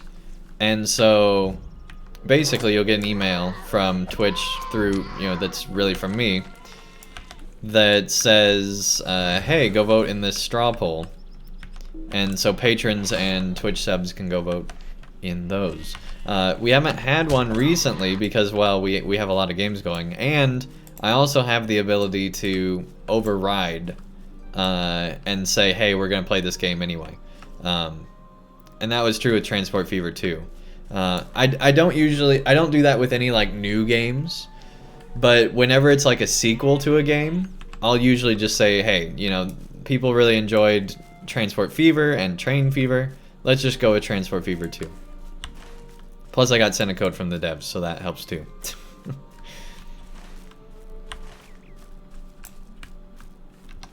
But anyway, once we finish another series, there'll be voting options, and maybe even before then. We'll see if we start getting burnt out on something. Right now, I'm loving Transport Fever though. Been having so much fun with that, so I don't see that happening anytime soon. But we might do something like alternate Total War versus something else on that fourth night of the week. I just want to see you have another insanely crazy battle like last time you played Total. That was crazy. We did end on a crazy battle. That is true. You reminded me. Yeah. Yeah, you ended with that insane battle, and then you realized that that insane battle just changed like the whole course of the war. It really did. It really did.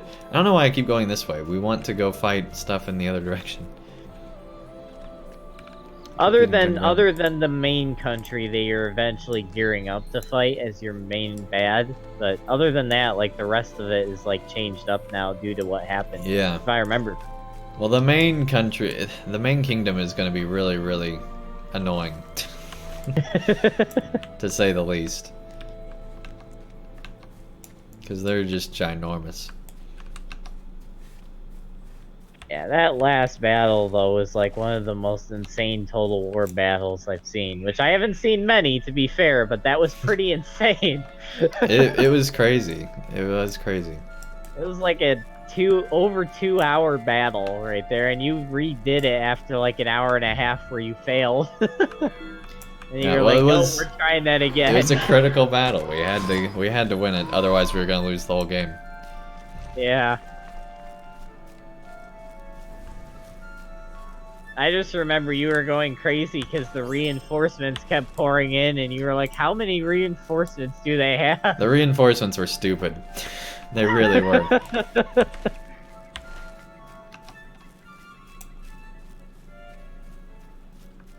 So let's see, what's the actual quest we're supposed to be doing? Talk to Culling.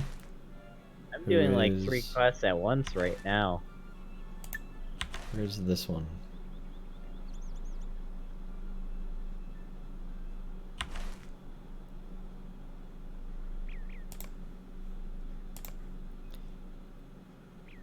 At Tinidiran Island outside Lake Evandim. No, we don't want to do that. That is a Troll Shaw's quest, though. Alright, that's bringing it back to them. That's scouting North Troll Shaws. And where's this? The Fort of Brunin. Okay. Anyway, I guess we need to defeat Sickleflies and just go on this way. Hey, the final brownie! Welcome, welcome. Still new to the game? What classes are you guys playing? I'm on a burglar, which means I get to be stealthy and sneak around things. And I am playing a Lore Master, which is the one of the many magic classes in the game, but also has the ability to have pets that can actually fight and aren't cosmetic pets. Because any class can get cosmetic pets, but only Lore Masters can get pets that fight. Yep, and captains get soldiers that can fight, which work the same way as the pets. Mm-hmm. Although technically you also have skirmish soldiers, which anyone can also have. Like, I just pulled out mine, but that's different yet similar at the same time. I don't see any elf markings. But I'm a dwarf, so I wouldn't, I guess. Thankfully, you're here to show me those. Thanks. Wolf markings? Do you not have the quest? I don't have that quest. How do you not have another quest? I don't know, Andang. You tell me.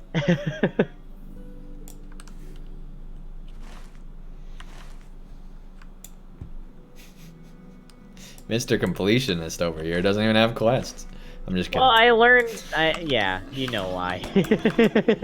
I Yep. learned that lesson last time when I was doing everything in the North Downs, and you were like skipping from quests, like over tons of quests, and I was like falling way behind. Not doing that again. I'd rather keep up with you and just keep missing lots of quests than fall behind trying to do everything. Hey. Got some virtue Got it. XP there.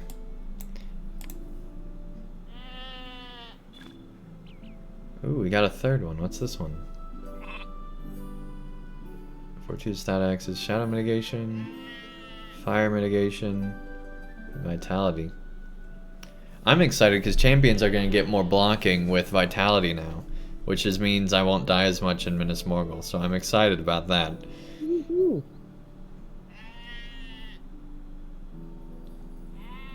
Yes, Oh, Final 16. Brownie, the best class in LOTRO is Hunter. If you want to What can I do for find out why, there's a whole YouTube video on it, and I highly recommend it. That YouTube video has great tips, right, Andang? It's such a great tutorial on the best class, right, Andang? Absolutely. So I tried to get an audio file of Bornings, Oh.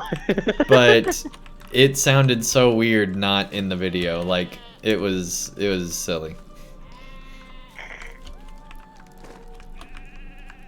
I thought Rooney Keeper was the funny one. Well, I tried to do that one after trying Bornings, and yeah, it's really good, Sai. It is really good. I can't wait till they make another one. Do I have permission to share that video in your chat? Oh, yet? absolutely, man. Okay, give me a second, because I'll get the link and share it. Yeah. As long as I you guys still- aren't self-promoting, you can share whatever you want in my chat. I still as long think as that it, video... you know, still goes with Twitch guidelines and all that kind of stuff. I still think that video is the best How can I be LOTRO of service? video I've seen on Mego YouTube. Vanu, Yeah, other might you than spare a a moment of your certain time? one involving Justin Bieber, but I'm not gonna. Yeah, Galeoline does have that. But yeah, I really do think it is one of the best of all time. It's really high up there. It's definitely the funniest LOTRO video. That's for sure. So if you type in Lord of the Rings Online Hunter now on YouTube, it's literally the top video suggested. For That's you. awesome. For me, yes, but I mean, it has over 5,000 views, while all the videos under it But- are like less. Because YouTube's so specialized for everybody, that has like there is literally no way that that's true for everybody, which annoys me. What you search on YouTube is totally different than what everybody else will, and I Yeah, found that that's out the a hard lot. way when because if you create an incognito tab and then search for it, that'll at least show you what somebody that never watched that channel is likely to see, if they're like brand new to YouTube. But that's not even an accurate one, because they might be, you know, they might have been big fans of some YouTuber that does Yeah. hunter videos, and then they won't necessarily see that video at the top of their list. So YouTube's so specialized that you can't tell anybody to search on the platform for something and expect them to have the same results. Yeah, which is which is annoying. I agree on that. It is, because I, you know, just to check and make sure the quality is good, watch all my videos. And so I was like, oh, wow, everything's like recommended for No, it's not. It's just for me that it's recommended the Andang videos. Yeah. How Did you get the boar corpse? No, I can't figure out how to get to you. You have to I go see you on- around this way. Oh, right. Oh. Yeah, it's to a the long way north. around. Alright.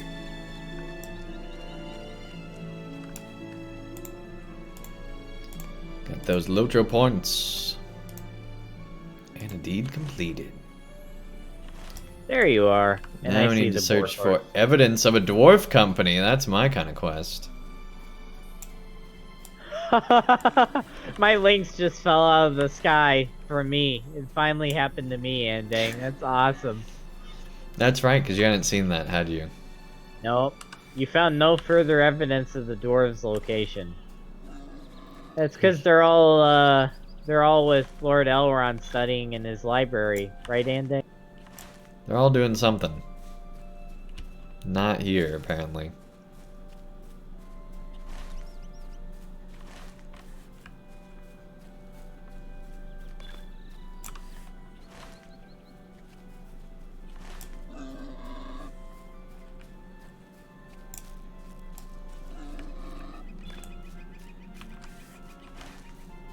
I like how we get XP every time we go somewhere.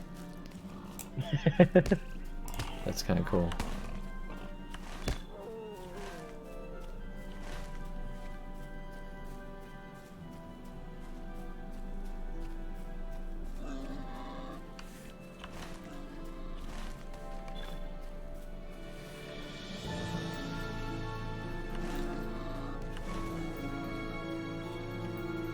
There's a rich dwarf iron deposit. That should count. Ah, I see what you did there.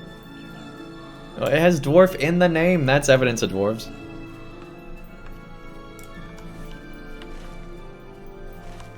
Hey, Andang, I think we're going in circles. I feel like we've been here before. We are, but I don't know. Yeah, we had to get this spot too. There we go. There's like a million locations in this thing that you have to get all of them.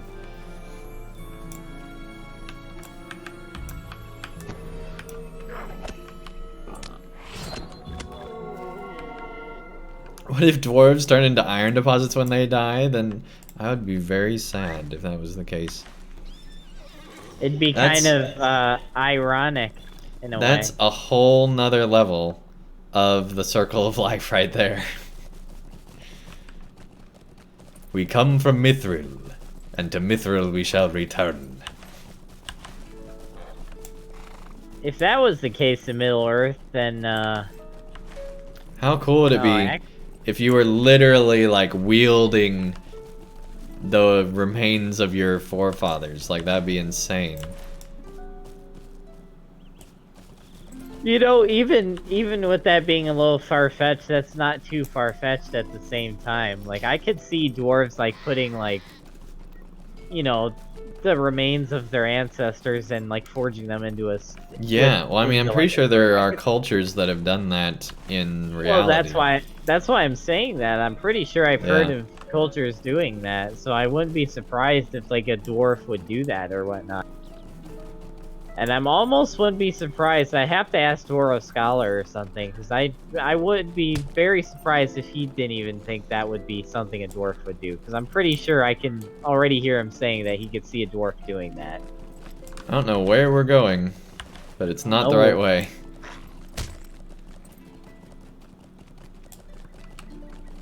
Hey, Lady Crane, welcome, welcome. You made your dwarf minstrel a rock metal fan? Because you know rocks, metals. That's great. That fits. That's great.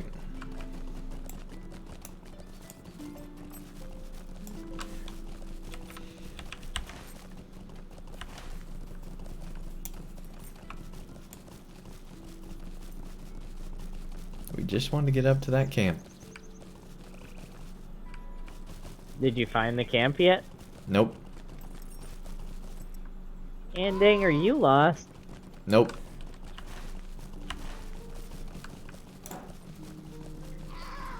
Definitely not lost. Never been lost. You ever seen the TV show Lost? No, actually.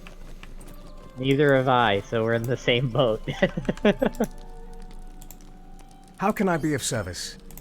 Stay a moment. Wait, we got precious not is that, love. but where's the? Oh, we can't wait that either. All right, never mind. Oh, you can repair it, this guy. Oh, good. I need Is to there do aught that. which you need?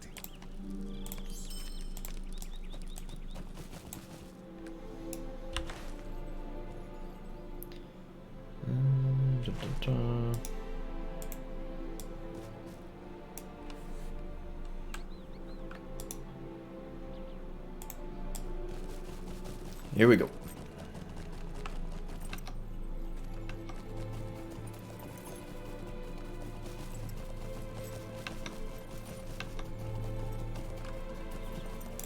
Hey Mandalay, welcome to the chat. Nice to have you here. Mandalay. You watched all seasons of Lost? Took 3 months and was let down. Definitely not worth it. Yeah, I heard a lot of people were not happy about the ending. And I think it's been built up so much that maybe it doesn't live up to it anymore. Speaking of watching something, Andang, I don't know if you remember a stream where your whole chat kind of turned on you on this, but have you watched Dark Crystal? Nope. Oh my word! I haven't had time. Ah!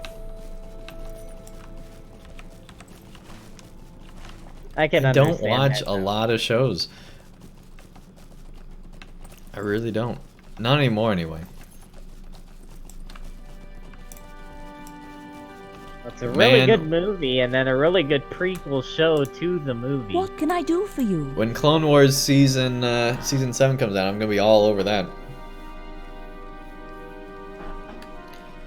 Oh yeah, is this the one where we go down and find the box?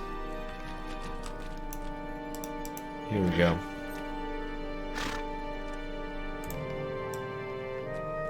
I remember this quest. One of the greatest mysteries of Lost was the overweight man that kept his body shape, even though they were stranded on an island for many years. What can I do for you?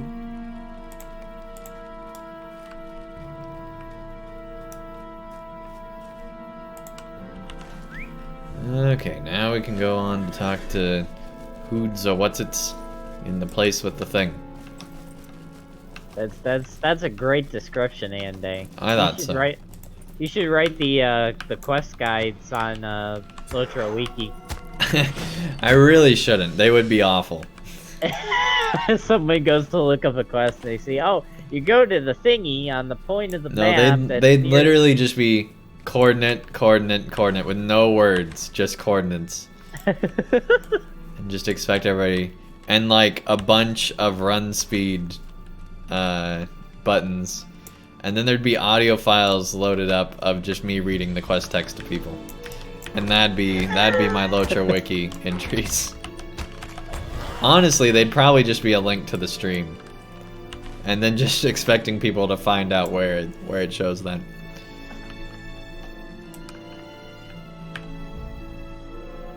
Yeah, you do not want me doing LOTRO wiki. Now maybe like a contribution every now and then, but you definitely don't want me being the main guy. So I'll be like, I'm too busy playing the game, I don't have time to remember where X person was and get a screenshot of them and do all that stuff. It's amazing the amount of detail LOTRO wiki gets to. I appreciate people who put time into stuff like that. And having to write down all that quest text too, word for word, like they do. Yeah. Like some of those quests gotta be tedious to write down because they're so long. And as far as I know, you can't copy paste quest text from LOTRO, so they actually have to type it. Yeah. Because we had a guy from LOTRO Wiki on LOTRO Players News once. I think he did say, yeah, you have to actually type it out, which is crazy. Stuff you don't really think about when you're just, you know, Looking reading at quest LOTRO Wiki. stuff or Yeah. whatever. Yeah.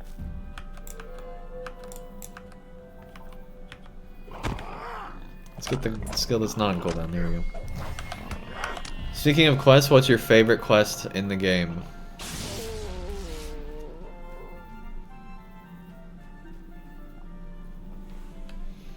See, I don't hate questions like that, but I don't like questions like that about LOTRO, because there's so many good ones that it's just like, pick one. It's like, man, I don't know. It's really just whatever I, like, whichever of these set of quests that I've played most recently, that's usually the one that's my favorite. Let me make it a little easier for you, Andang. Favorite quest chain in LOTRO. See, that's what I was thinking of already. That didn't make it any easier at all. Maybe your favorite chapter of the Epic book. Not easy either. There's too many chapters in the Epic. Favorite volume? Now, volume I can do. And honestly, I think I'd say Black Book of Mordor. Really? Over Angmar? Yeah. Over Rohan? Way over Rohan, yeah.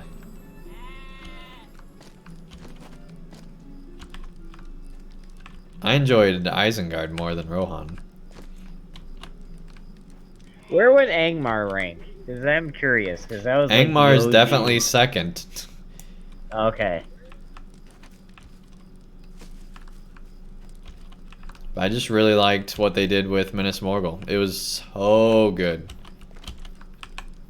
And I never thought anything would top Angmar. Like, because before Minas Morgul came out, I was all about Angmar the whole time. I never thought anything was going to top it. Volume 3 got pretty close, I thought. Volume 4 had potential at the start, but then it turned into just doing what the books say, and that got pretty boring. So you know what I find it? Volume 4 was probably the most disappointing because it had the most potential at the start, and then it just turned into following exactly what the books were. And they did like their own flair to it because they had, you know, Frodo with his whole thing that I'm not gonna spoil here, but they had that whole thing that was like not changing the lore, but you know, making it be deeper than what Tolkien wrote, which I thought was pretty good. Thinking it through logically of what Frodo would be thinking based on what was going on. But anyway, yeah, Black Book of Mordor was even better than all that, I feel like. Well, Black Book of Mordor is a Minas Morgul thing. Because of how good the Black Book of Mordor ended, I'm putting the whole thing above Angmar. So, you're saying Black Book of Mordor is better than Minas? Is better than what? Okay, I'm confused. Are you talking about Black Book of Mordor, or are you talking about Minas Morgul? I'm talking about the Black Book of Mordor, which includes the Minas Morgul portion of the Black Book of Mordor. Oh, okay. So including the portion of the Black Book of Mordor that takes place in Minas Morgul and how they ended things, it made Black Book of Mordor be better than anything else. Gotcha. Now, I do find Minas Morgul... What I was saying is, I would not have thought that at all before Minas Morgul came out. But because it was such a good ending, it made me change my mind. See, I find this interesting, though, because you did tell me as you were playing through Minas Morgul multiple times, both when you started the flashback zone and when you started Minas Morgul, that you hated how the zone started, but they ended so good that now you're saying they're your favorite. No, that's not what I said at all. Very interesting. Nope. Okay, really? Not okay, what I said at all. Remind me of what you said then. As far as I remember, I loved everything until we got to the city of Minas Morgul. Okay, I remember when you started the third age zone or whatever, you said that first zone was horrible for you. At the start, literally day one, I think I felt that way, but that's because I hadn't done very much. Okay, because I remember that was literally the first hour impression, which in the first hour I did almost nothing. Oh, I think it was at least 3 hours. Yeah, because I remember I tuned in near the middle of your first stream and you said you were not enjoying it at all. And then I tuned in at the end of your stream and you said, okay, it's getting better. So, because I remember that first stream of yours, you did not seem impressed at all. So, the way the first stream worked is it was 4 hours of waiting the servers to be up. And then we finally got in game for an hour. And then we did a second stream where we started to like it a lot more. And by the end of the zone, it's one of my favorite parts of the game. Is that second age zone. I absolutely loved it. And then you go on to...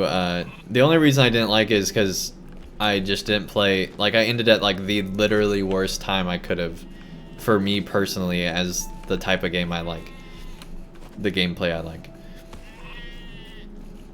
I literally could not have ended at a worse moment for that impression. So it was a very inaccurate impression of the zone. Oh, gotcha. So anyway, yeah, Minas Morgul has definitely made the Black Book of Mordor be my favorite epic style storyline that they've told in LOTRO. But Minas Morgul did have a rough start, though. No. It was operator error, I'm pretty sure. Oh.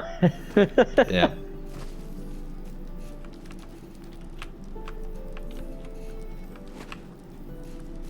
And I wasn't even that negative at the start. It was that it felt way too easy. Oh. But okay. it's because it was literally like the very first thing you did, and so whenever LOTRO expansions come out, they're super easy. And so I was worried that that was going to be the whole expansion, and that's what I was talking about there. Gotcha. And it turned, yeah, and it's good because that I know that wasn't like that for the rest of the expansion for you. Yep. But yeah, one of the worst parts of Minas Morgul, ironically for me, was Minas Morgul, the first 2 tiers anyway of the city. But luckily, like, Black Book of Mordor doesn't even really take place there, so it's just all the extra side quest stuff that I didn't like. But yeah, I think the reason why I like Black Book of Mordor so much is because more than even Volume 1, it feels like their own story that they're telling that explained a lot of things in LOTRO that made things make way more sense. But they were huge, like, potentially lore-breaking things, but in a really, really positive way that LOTRO occasionally does. That's just like, oh my goodness, this makes so much sense. I'm glad that they said what they said, because it just explained things better than even Tolkien did for that particular facet of what they're talking about. It was so kind of like what they did with Angmar then. Exactly. That's exactly what And they did for it. so it was very much that style of thing, but it was told in a way that's, it's like LOTRO had all this, you know, time to tell it, kind of a thing. Now, they did not resolve a lot of things, which I'm both glad and not glad about. But that's true with every volume in LOTRO.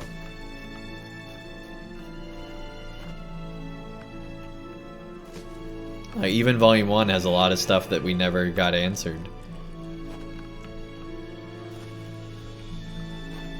Because they had to wait till Volume 3 to wrap a lot of that stuff up. Very true.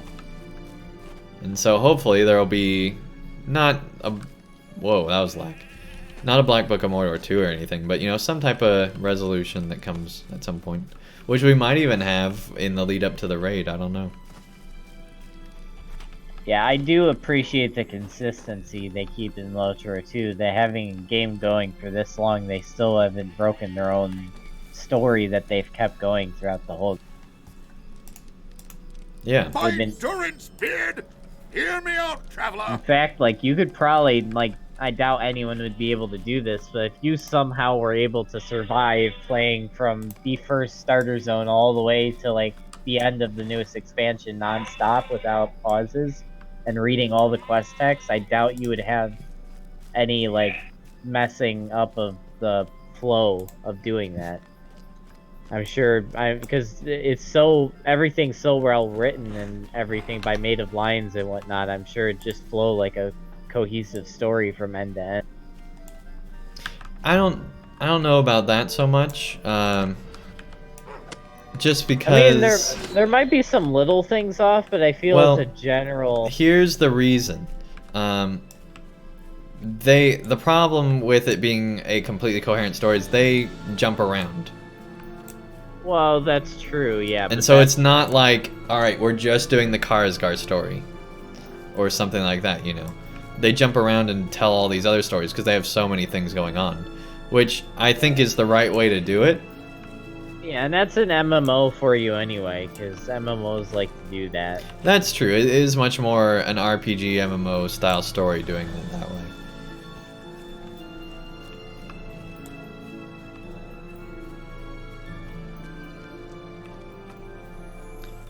I guess Amethyl in it too, so it would be apart from AMR.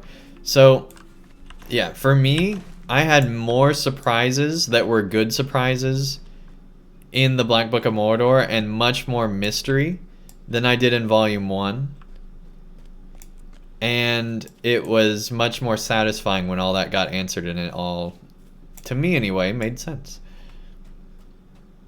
See, that's surprising to me, because my first playthrough of Angmar, I was shocked at a few of the big reveals, like especially with like Sarah Oakhart's reveal and then Narmaleth's reveal, and well, yeah, I like, was shocked by that stuff, but also I feel like even by the end of it, we had answers, but it still was like there's a lot of stuff in between all those events happening that does not need to be there. More so than I feel like the Black Book of Mordor. I feel like the Black Book of Mordor did a much better job of saying why it was telling all the things that it told along the way. Whereas in Volume 1 it just kind of happened because that's where the zones were that they had to go. Especially with the way that Volume 1 split up. Like, the first 5 books of Volume 1 is like almost a totally different volume than the rest of Volume 1. Oh, that's horrible. Yeah, I hate it when people spoil stuff like that. That is horrible. Yeah, I was not spoiled by any of that. And I still think as far as like a single moment in LOTRO, the end of Volume 1 is still probably the best single moment.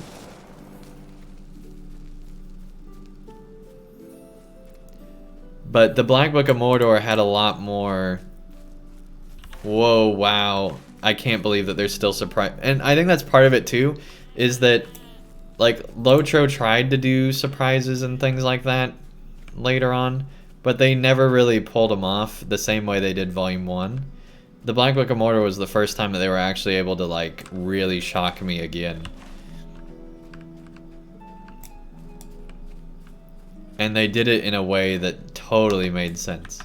Like, some of the stuff that happens in Volume 1 just doesn't make complete sense. It's like it's just kind of unfolding. I don't know.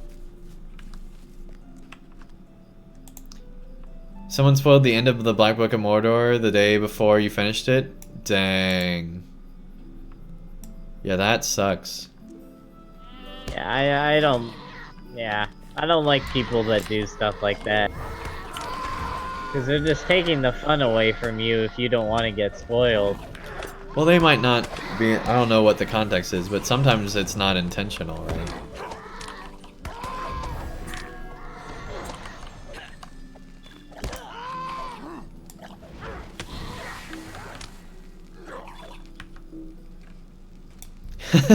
I knew she was clowning when she walked so slow towards those mobs and started crying. Yeah. Well, that's a huge cave claw. Cave claw.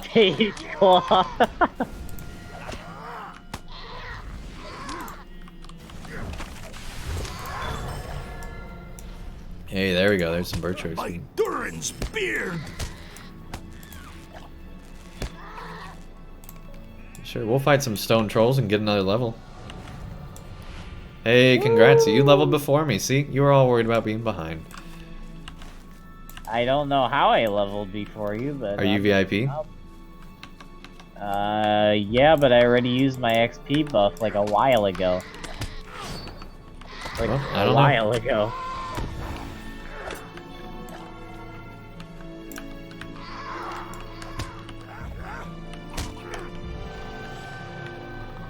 What's weird is you got less quests too.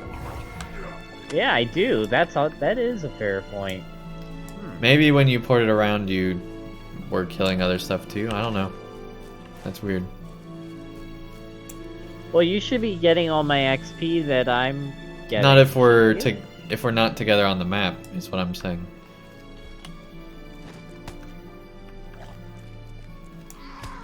How close are you to leveling? Very. Like less than a mini bar away.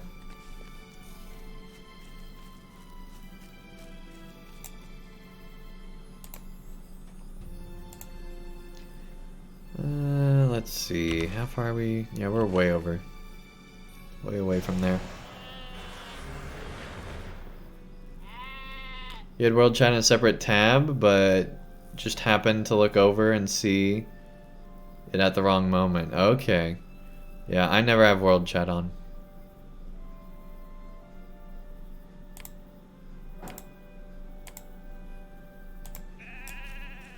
Literally never. That's not true. Occasionally I'll have World Chat on. But it's literally only for groups.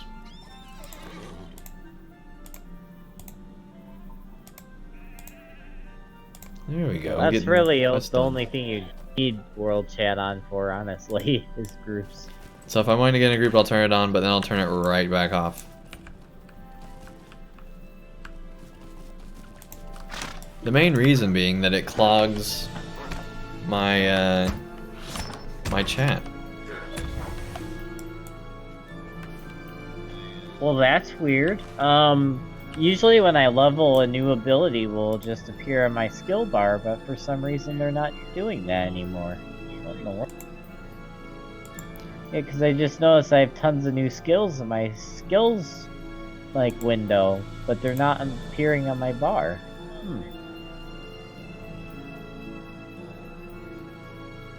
That is weird.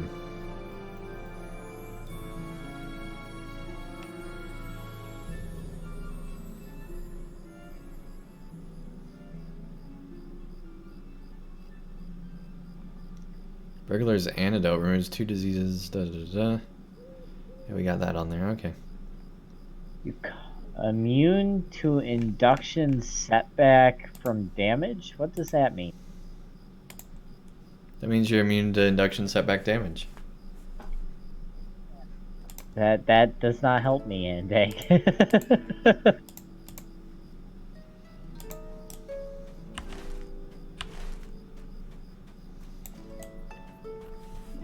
You call upon the wisdom of the Valar, recovering some of your skills and providing a temporary immunity to induction setback from damage. What is induction setback? Does anyone know?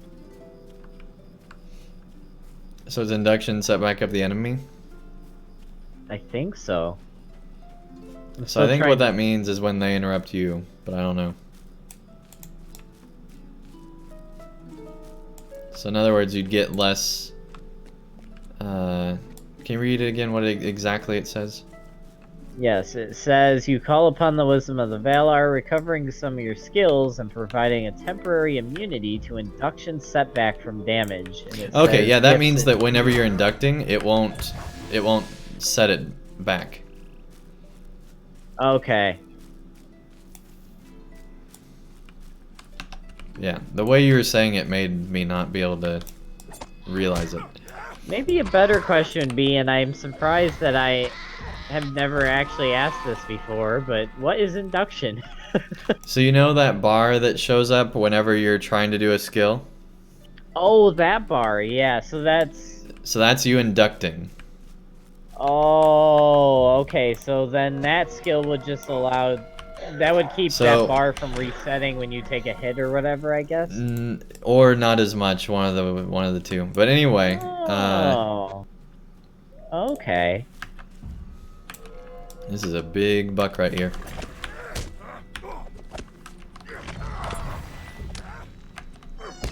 That big buck just died. It did. But yeah, as a lore master, inductions are everything. If you can reduce inductions, you want to do it every time. Okay, literally so every time. So this skill is very useful then. Yeah. That's like your #1 go-to in my opinion. It only lasts for 10 seconds though, so I'd have to know when to use it. Oh, that's the one that you have to apply? Never mind, don't do it. Oh, yeah, it lasts for 10 seconds. Yeah, later on you get... What line are you in? I switch between blue line and red line. I use What red line is that in? Okay, I'm currently using red line. What line is that skill in? Red line? Question mark? I'm pretty sure it's red line. I have some points in blue, but most of my points are in red, so...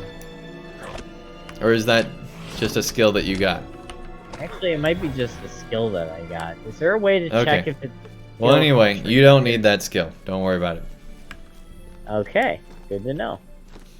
But whenever you're adding in, like, the induction,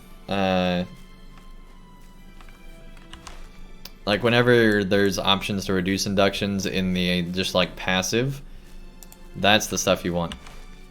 Got it. Like, I assume there's stuff for, like, legendary weapons and whatnot to reduce induction.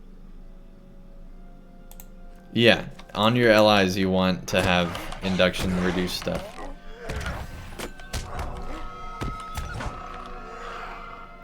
Let's see.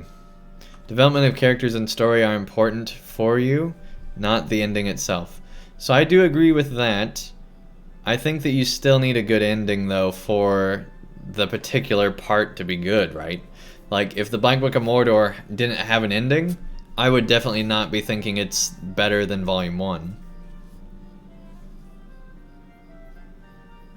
Spoilers are never an issue for you, even more. I usually look at the end of the book, movie, to check the ending. So, I generally agree with that. The parts I disagree are when the whole point of a story is the spoiler. Exactly. If the whole point of something, like, I love getting things spoiled on things I don't care about. That's not what I meant to say. On things that the spoiler doesn't, the whole plot doesn't hang around that. But the whole point of the Black Book of Mordor is the mystery. So I feel like the replay value would still be fine for one time, but I think it wouldn't be as amazing. I think whenever you have some type of big shock reveal, I think then it matters so much more. Yeah, definitely.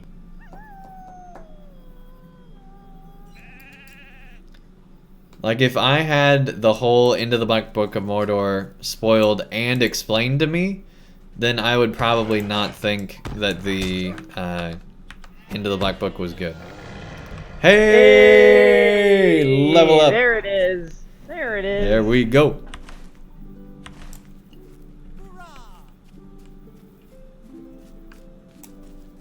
Make sure you check your trait points there, see if you got something.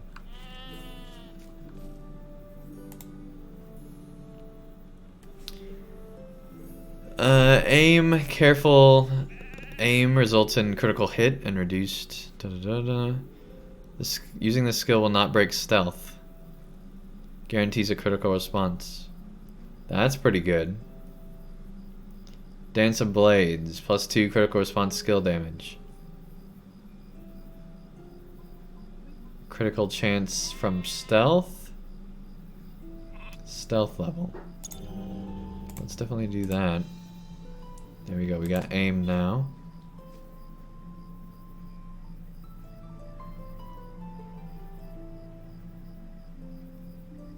The next damage attack using the skill will not break stealth.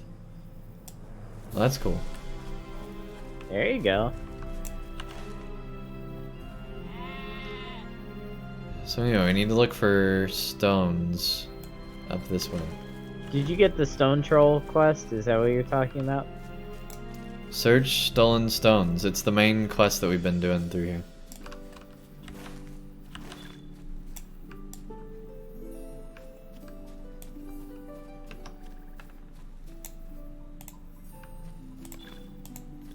It's the True Thieves, which is not a burglar quest, contrary to popular belief.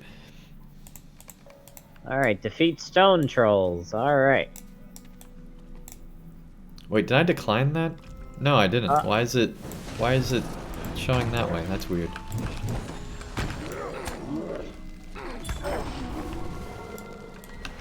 Alright, the quest icons over their heads is glitched out right now for me. You've been waiting for this expansion for 6 months, and then the end of the story for 12 years. Yeah.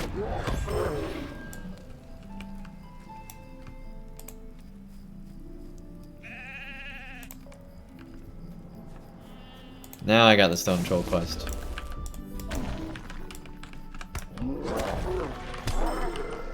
Just fetch the stone trolls. Da, da, da, da. Alright. Now we're fighting some stone trolls. Alright, let's do this. Let's do this. From the bushes. My goodness, I can't even get a good angle. We'll just look at them from this way.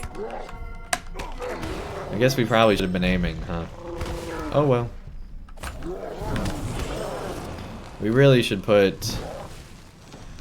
move all this over. And put aim there.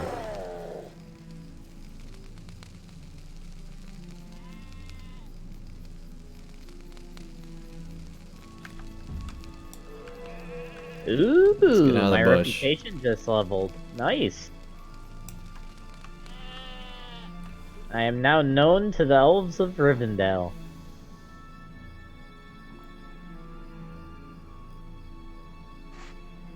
Snow King, welcome to chat, by the way. Nice to have you here. Never played Burglar in all these years. That's crazy.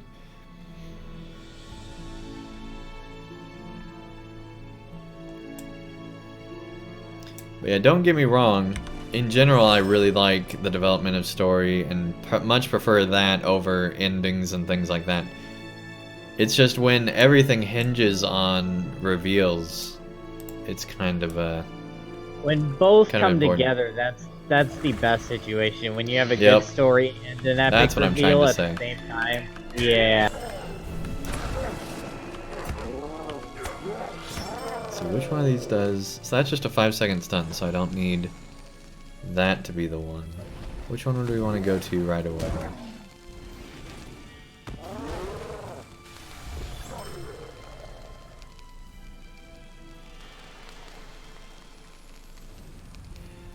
I guess it'd be Knives Out.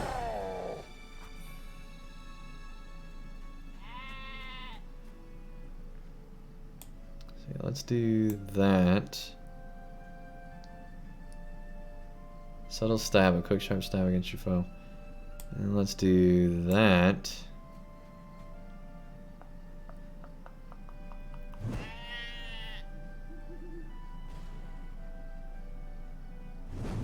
There you go. That's better, in my opinion. Alright.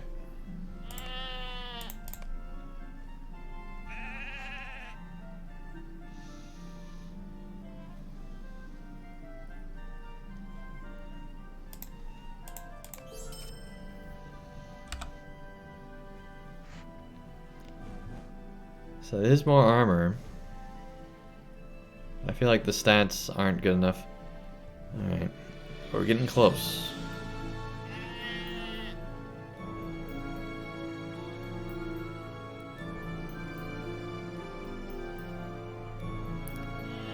Training breed that requires you to visit.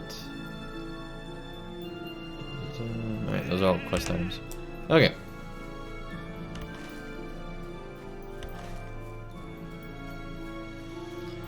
Now we can bring the stones back. So Sai says, speaking of story, top 3 areas you want to see next. So I feel like they're definitely setting up Gundabad as being the next area, which I'd be totally fine with. What I'm really excited for, though, is the just going to the east and seeing the Easterling stuff and what in the world is causing all this stuff that's going on. And then also seeing Harad. Harad's the big thing that I've been really wanting to see lately. Do you think we'll ever see Umbar as well? Well, that would be in Harad. Umbar is actually part of Harad? I thought it was a different... It's a different area, but it's literally surrounded by Harad. Okay. Yeah, Umbar is a city way down in Harad. So it's like a city-state? Essentially. Yeah, because I thought... It's basically like, a pirate city inside of Harad. Oh, okay. But yeah, it's like way inside. It's like... It's essentially like if Minas Tirith was controlled by pirates. I would love to see that someday in this game. Yeah, it would be awesome. It'd be really, really cool.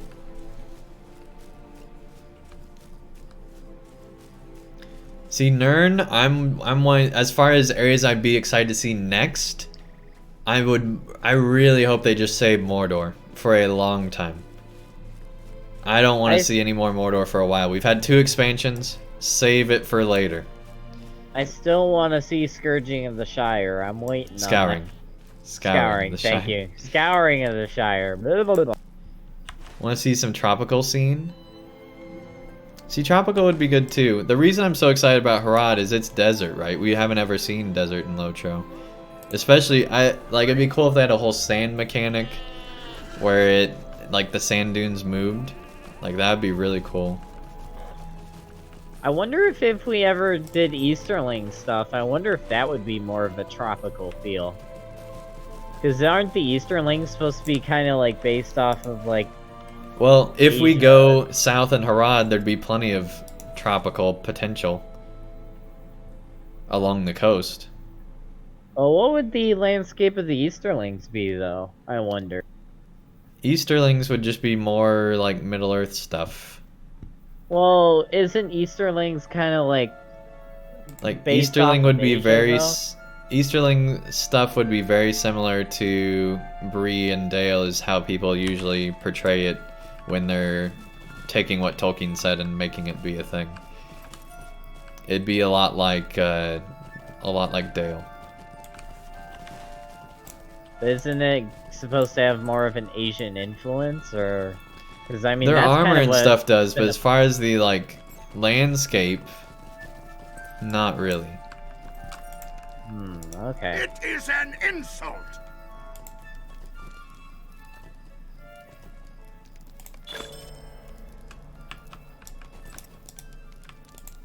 Mind my words, traveler. Still can't get over how fast we're leveling. I've been on my 120 to 130 this whole time, and it's just... I forgot how fast you level at this range. It's also nice being in a team as well. Yeah, but even if we weren't, we'd still be leveling way faster than normal. What I've gotten used to.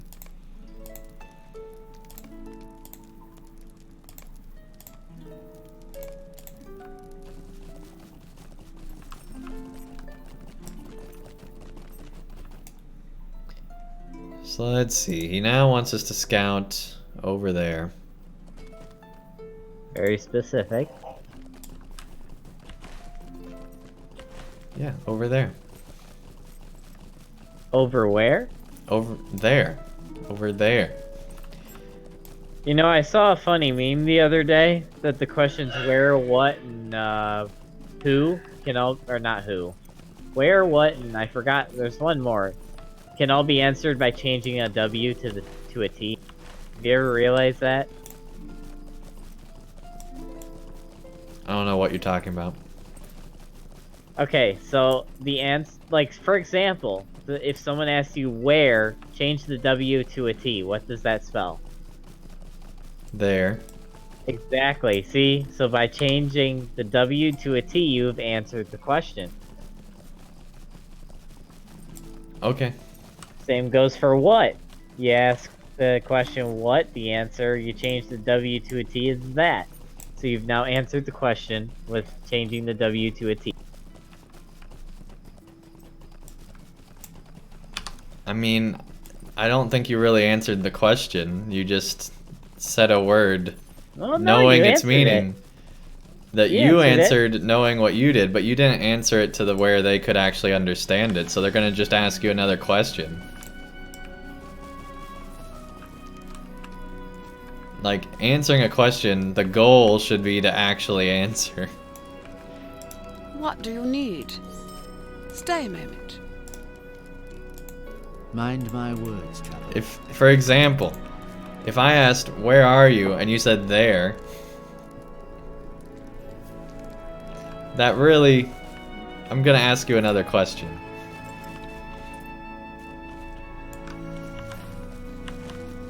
Now I know that's exactly what I just said, but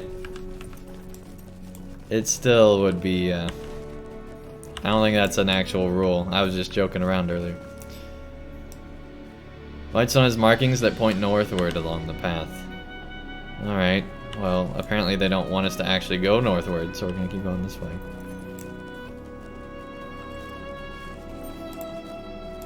Not gonna lie, you confused me on that last one. What? Never mind. Wow, that really does help with the crit.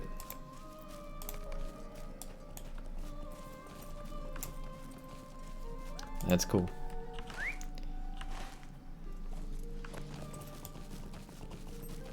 You mean what I just said?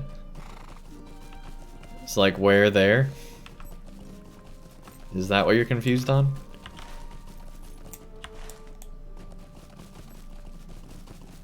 Ruin. Whatever you said, that chat responded with Savage Andang kind of flew over my head, and I'm still trying to figure out what the heck happened. So if you say where, okay, and then I say there, uh-huh, you still have to ask me where it actually is. yeah, but that doesn't mean you didn't answer the question, though. You just answered in a way that isn't very explanatory. But my point was that the point of answering a question should be to actually answer the question. Well, hold up. Not necessarily, because, for example, say that it's an object nearby. So, like, saying where and then saying there, maybe you're just pointing to a thing that's right next to you and saying there, you know? Yeah, don't get me wrong, that's true. But there shouldn't be, like, a rule that every time someone says where, you say there. Well, no, it's just...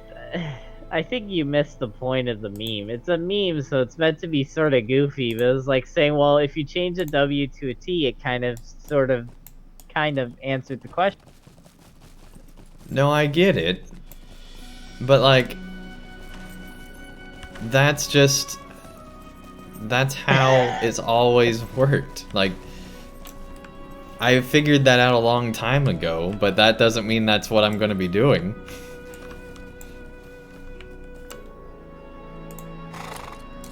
Because in English class, in 8th grade English, I had a teacher that showed us the very thing you're talking about. And then said, don't ever do that.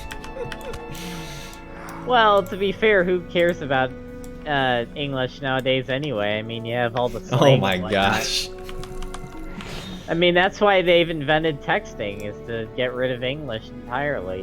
Don't you know that, Andy? Oh man, I'm gonna leave the stream.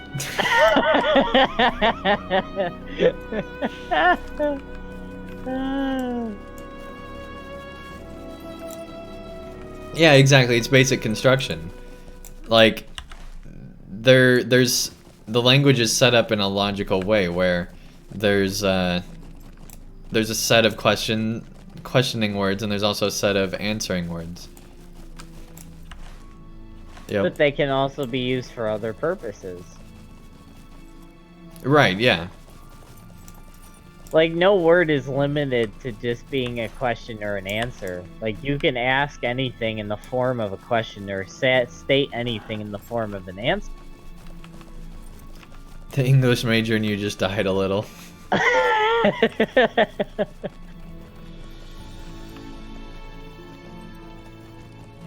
For example, the word who could be phrased as a question or a statement.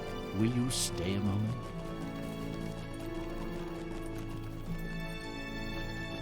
Yeah, I mean, all this is just Abbott and Costello just paraphrase. That's all we're doing. As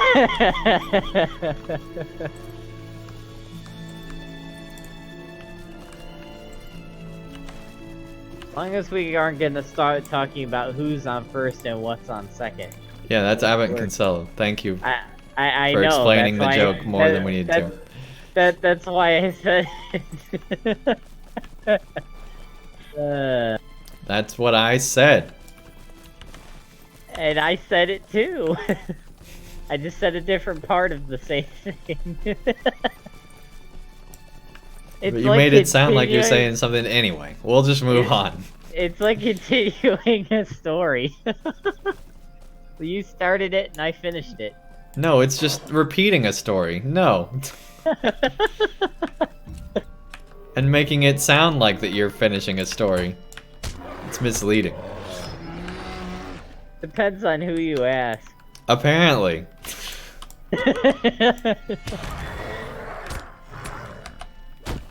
I feel like we're in like a weird logic loop or something over here. Yeah, that's all we're doing. How is everything on cooldown? There we go. I'm not on cooldown. No, your button on my screen was on cooldown. I have a button? Oh yeah, that's part of the fun of LOTRO, is that I can just press one button and then instead of, you know, watching you fight, I can press one button and then you'll fight for me instead. Just like in Troy Total War. Huh? Yeah, isn't this more fun where I just press a button and then you just watch your character do stuff? Just like in Troy Total War.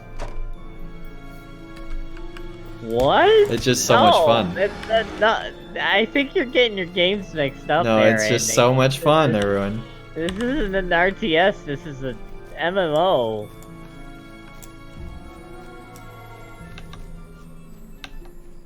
I'm officially completely lost. Awesome. Glad we finally finished that conversation.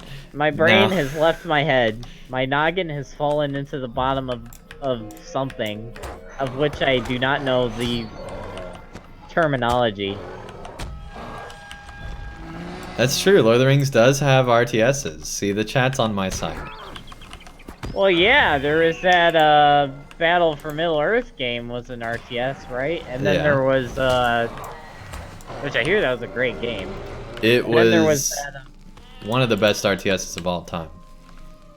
wow, that's quite a statement there, Andang.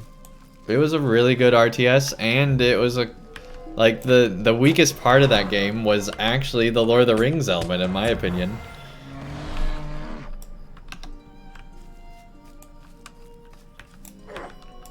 Because it depends on the game, but for one of the campaigns, it was literally just here's the movies.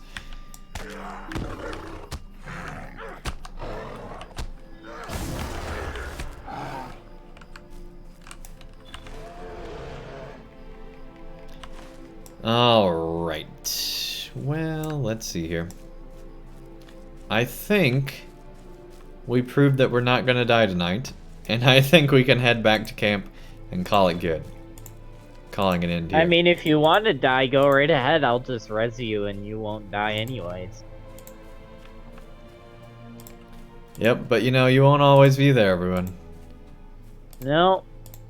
One day this little high elf right here will travel into the west, and your poor little sad dwarf will be waving at me with tears in his eyes from the shore. No, that's not how it's gonna go at all. And then the sad music from Adele will start playing in the background.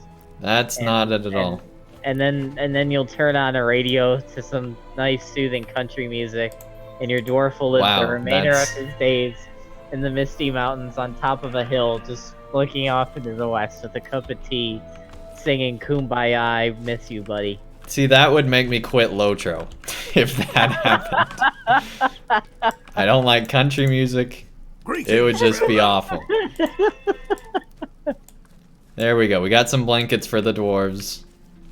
Although I think them referring to bears as blankets would get really awkward when we start talking to Beorn. No, I think if I took him into the west, guys, I think all the elves would be confused on why there's a dwarf named after a fast food chain entering the Did you even hear kingdom what I of the said? Valar. And what did you say?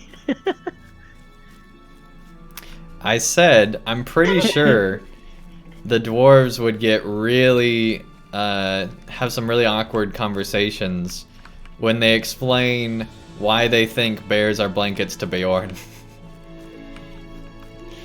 Bears are blanket. Oh. Are you even doing the quests?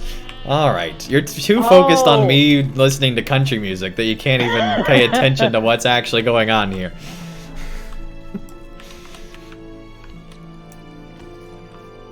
But anyway, I imagine me dying as my heroically watching my beard fall. Whoa, like shaving? Like your dwarf is gonna shave, and as you watch your beard That would be fall part... into the sink, you're gonna. I mean, that would be a pretty heroic thing to do for a dwarf. It would be a heroic dwarf sink. It would be the best sink that dwarves have ever made. A mithril dwarf sink. With a mithril dwarf shaver for shaving. Yeah, a mithril razor. Man, imagine. A mithril razor. Goodness. Oh my goodness. Imagine a mithril razor. Oh man. Are you kidding? How is this not a thing? How is this not a thing? Oh man, we've changed the game, folks. This explains Dwarf beard. No. Dwarf beards have to be maintained with mithril, right? Yeah, that explains why dwarf beards are always so nice. That's looking. how they get them to be epic. Oh. It's the mithril. That's the key. Now we know. Oh man, we have to tell Dwarves Scholar. We have to tell Dwarves Scholar about the mithril shaving. Yes. Yes. Oh my goodness, we figured it out. I can see it now. There's some hairdresser in like the Lonely Mountain or something with like all mithril mithril scissors. Hair cutting mithril scissors and mithril. Oh my goodness. That's hilarious. And then there's like the knockoff mithril. Oh. Mithril shavings equal. Oh man. That's amazing. I don't know why no one's thought of that yet. When you die, do you at least get to transfer your gold? No, when it's done, it's done. Let's also remember you're making the rules, Andang, so. Yeah, and when it's done, it's done. My only saving chance is if somebody reses me. Mm-hmm. Let's not forget you have a lore master with now two different reses that I can pick and choose which res I want to use on you when you die. Today. I mean, I'd hope you wouldn't do what you did with your hunter and run off without me and say, oh, I'm fine, Arun, I'm fine, I got this. Oh, look, there's a bunch of bosses over here and elites. I got this, Arun, don't worry about me. Oh, I'm dead, Arun, I guess this is the end. I won't wait till you come revive me. I'm just gonna die here and start a new character. Right, Andang? I mean, sure, that might have happened once. But I learned my lesson. Uh-huh. The mistake was even being in a group with an elf. Wow. Okay, I mean, if that's the case, I'm just leaving this group right now, and I'm just gonna head off, and you can have fun without me, Andang. Like, wow. Okay.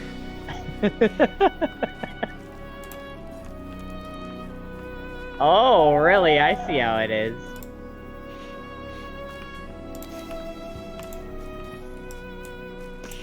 Signature goblins, more like signature stupids. You coward. No, I'm not a coward, I just don't want to permadeath. Well, permadeath if you spar me, it's like knocking you out. Uh-huh. It's just giving you your dwarf a gentle love tap to remind him that elves With my aren't luck, his enemy. the game will somehow lag out and it won't stop my morale at the correct spot.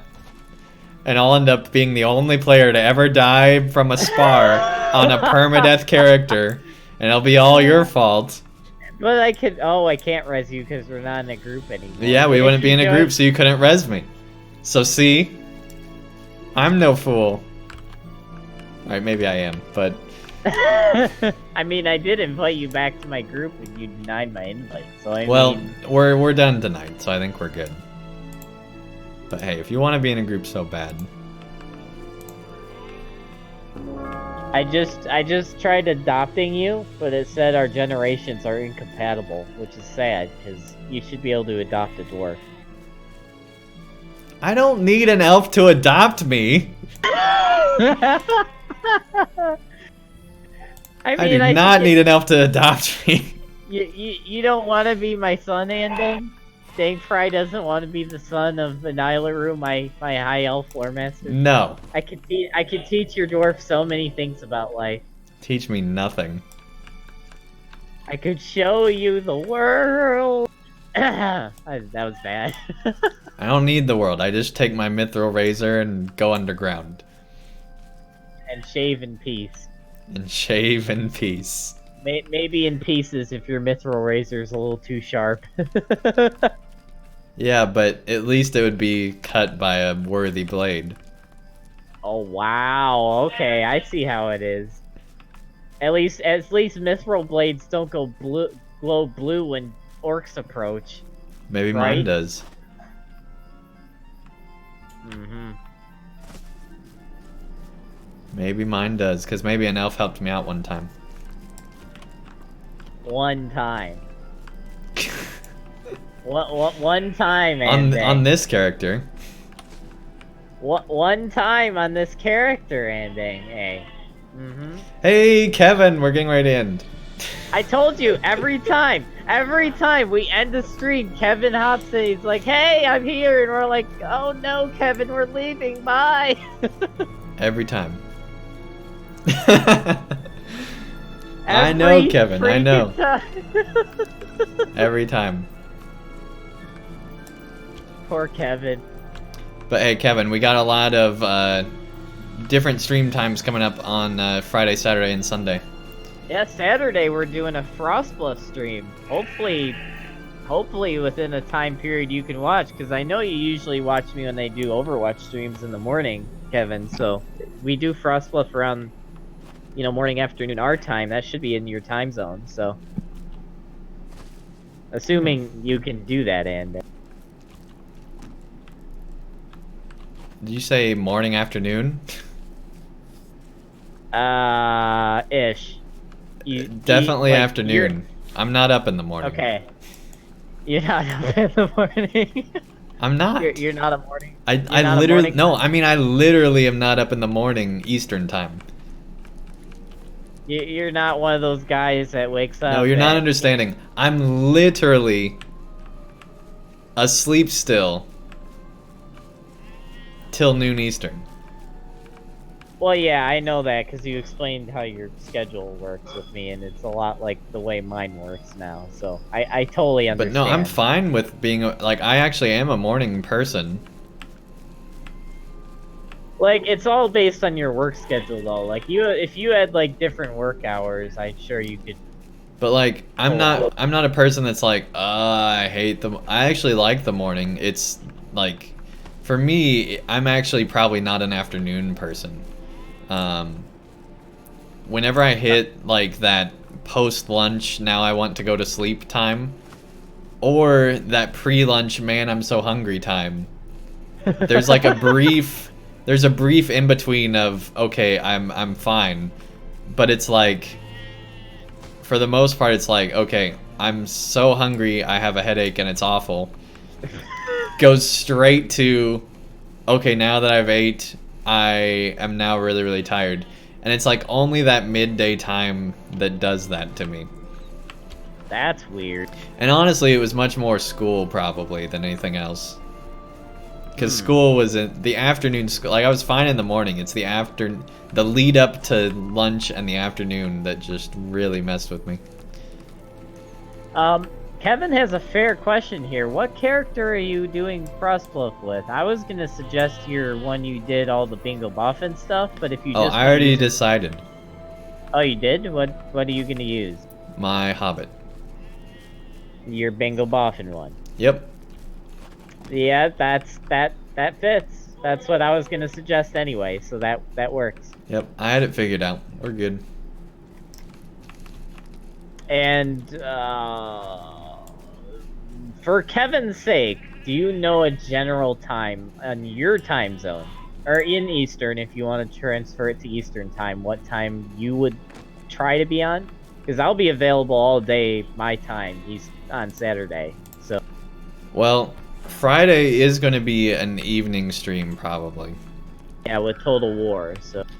And so Saturday would be a, you know, not, it wouldn't be an early afternoon, I don't think. So it'd be sometime after 4 Eastern. So more like an evening stream than a afternoon stream. It'd either be an early evening or a not late evening like this, but like, you know, 8:30 Eastern, 9:30 Eastern time slot. So it'd either be 4 or 9:30 Eastern, give or take. That's not really too much earlier than what you do, but okay. That's fair. You think you can make that, Kevin? Well, and it might be sometime in between those times, but...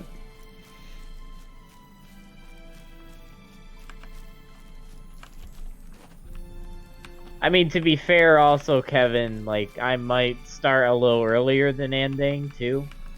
Because I was planning on streaming most of the day on Saturday already anyway, so... 30 is horrible.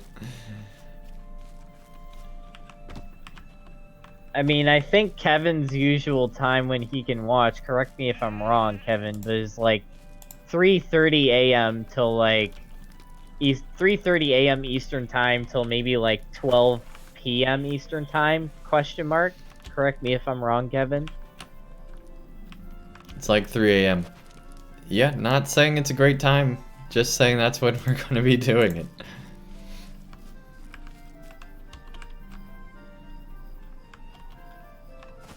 Okay, yes, I'm right. So that time zone is Kevin's watch time. Yeah. So I don't know My if guess we'll be would in be that... much closer to the 4 Eastern than the other, but I'm not committing. Or afternoon. I But will anyway, at least, regardless I will of try when for Saturday is, Sunday will be at our normal, what's now become our normal Sunday time, which would be at like 3 Eastern.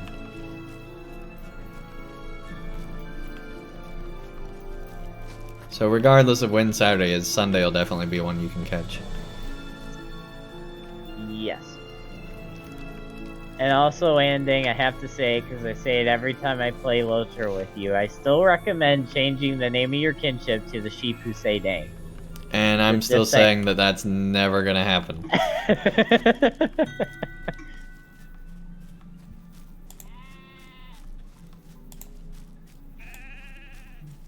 Well, Now, why if you not? want to imagine that it's the sheep knights who say dang, then go right ahead.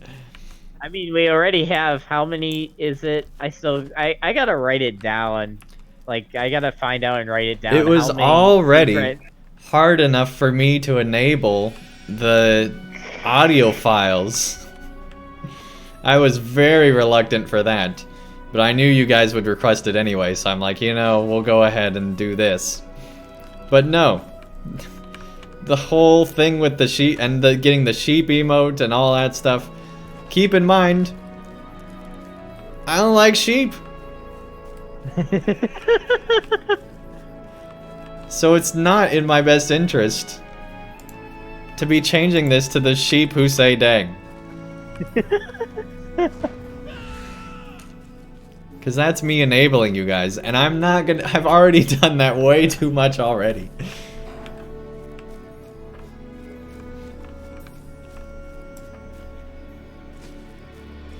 No, that's where I draw the line.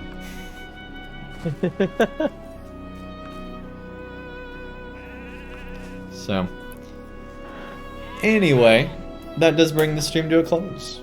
Hopefully you guys enjoyed it. I had a lot of fun. It was cool. We will, let's see.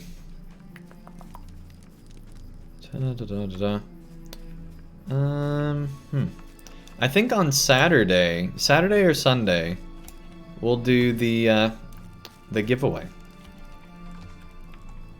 It's already time for that second giveaway. On Saturday or Sunday. So be on the lookout for that. We'll be giving away that 5,000 LOTRO points then. I'd suggest Saturday, because, you know, we'll be doing Frostbluff, and Frostbluff is based off Christmas, and Christmas is the season of giving, so, I mean, that's that would be very on brand. That's true. There's 2 sheep named Andang? Oh my gosh. Oh man, this is awesome! I love it! They're multiplying. Well, let's not also forget, Andang, that on multiple servers, there are secret kinships that have been created. They're all named after you. I did run into one guy from one of those kinships once a few weeks ago, too. It was cracking me up. He walked by me, and his title was something about Andang's sheep clan or something. I was like, are you kidding me? That's great! Yeah, I assumed you were Telazar, Kevin. I assumed that's who you were. Or who was them. Who they were. So, anyway. Thank you everybody so much for watching. Thank you for all the support again tonight. It was really cool. I really appreciate it. We will be streaming on Friday. With some Total War. Woo!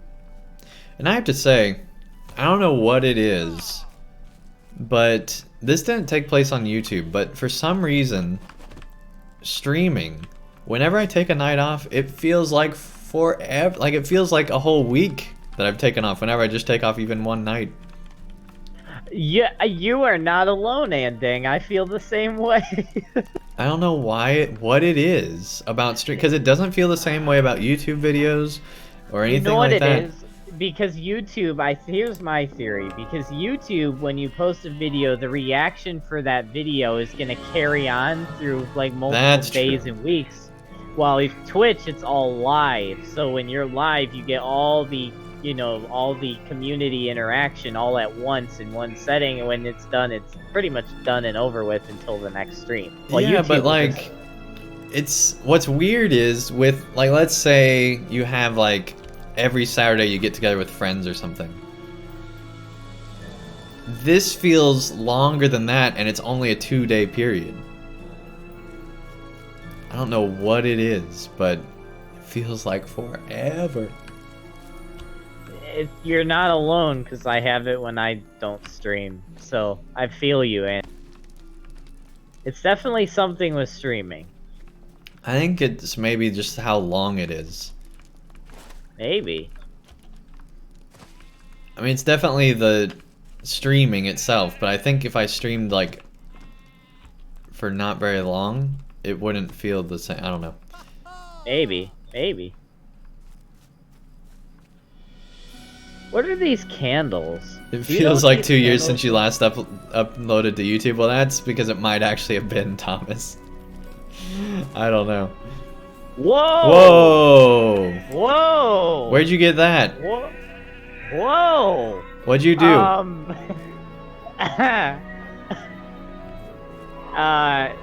It's this thing I have in my inventory. It's bound to my account, otherwise I'd trade it to you so you could see it. Here, let me see if I can link it in chat. Hold on. I'll put it in fellowship chat. A Sith Lord? That's really cool. There we go. That's just one. I got a Where do you get those? Colors. I got them from the Daily Hobbit present, literally like a few seconds ago. Okay, let me turn off my camera real quick so you guys can see this. These are dwarf candles that are apparently in the Hobbit present. That's really cool. There's multiple colors. Did I get those? I wonder how long this effect lasts. No, I didn't. I did not get those. It must be a new item. I've never heard of this item before. It's cool. It is really cool. Apparently that's how dwarf candles work. I don't know. Let me put another one up. Whoa! It's a flashlight beam from space. Yeah, that goes up like forever. Not forever. It does end up there. But My goodness. My I goodness. guess that's how tall LOTRO is. It ends up there. Wait, we found the threshold of the game. Yeah. Man, that's actually really cool. I wonder how far away you can see these. I don't know. That's the Batman sign, right? Yeah, absolutely. Well, that's cool. Let me see. I almost wonder. Let me just walk away and see how far. I mean, I'm still seeing it. Still seeing it. I'm guessing it's like, Still seeing it. what is it? There's some things that you can see really far away. Still seeing it. What it's called. Okay, I don't need updates all the time.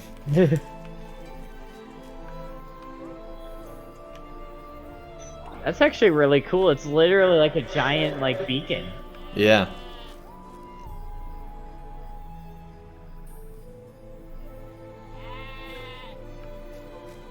And yeah, it went away from for everybody.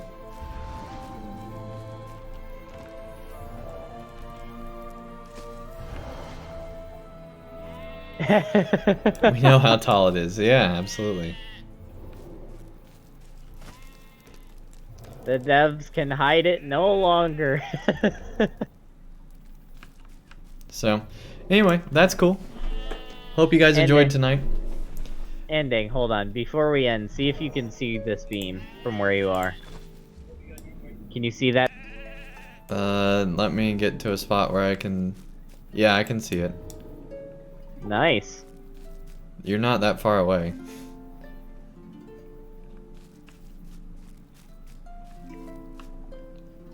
Cool. I could actually see something like this becoming very useful depending on how far you can see it, because then like you could use the candles to let other players in your group know where you are other than having to look at the map, because that might be helpful. Yeah, there could be some interesting gameplay things with it. That's cool though. Yeah, that's I wonder when they added this. It's gotta be like fairly new. I don't know. But anyway, that's enough about that. Thank you everybody so much for watching tonight. I really appreciate it. Hopefully you guys had a lot of fun. I know I did. And a big thanks to Ruin for all their support. Big thanks to everybody else that supported tonight. I really do appreciate it. Jinjar and everybody. Thank you guys so much for all the resubs. It's been awesome.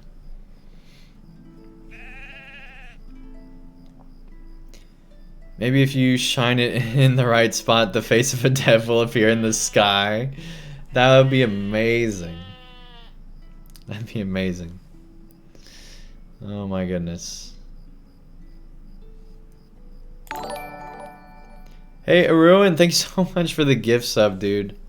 Thank you, thank you. Kevin, enjoy the ad-free viewing, the extra entries in the monthly giveaway, the badges, the emotes, and everything else that comes with the sub. Really appreciate it. Aruin, thank you so much for all the support, dude. 51 subs now, man. Giving away 51 subs to the community.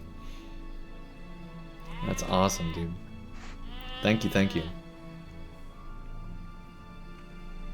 Let's get some hype in the chat for Aruin here. There we go. So anyway, I do still have to work tomorrow. So I will see you guys again on Friday. I'm going to be off Friday, Saturday, and Sunday. I'm super excited about that. And we'll be streaming hopefully all 3 days. Kevin, dude, thank you so much for the sub, man. Really, really appreciate it.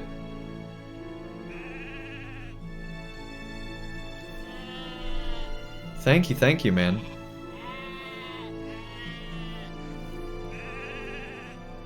That's awesome. See, I think Kevin just like re-upped their sub for even more, but I'm not sure exactly how that works. That's awesome, dude.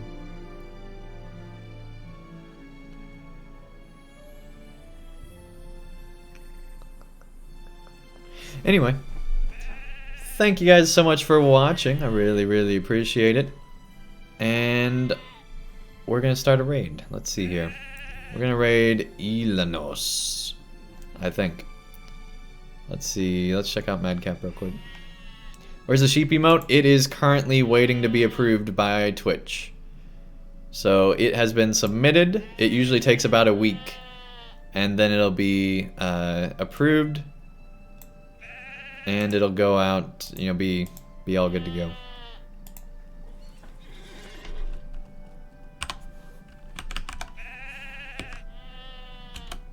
Hey Jasmine, welcome to chat. Nice to have you here. Alright, here we go with the raid. Thank you guys once again. I'll see you on Friday, and then again on Saturday for more LOTRO. But yeah, the sheep emote is on its way. Don't worry guys, it's coming. And if you're curious what it's gonna look like, check out either Twitter or Discord. You guys will find out about that there. I misspelled Discord. There we go. Anyway, take care everybody, and let's get this raid going. See you guys again on Friday.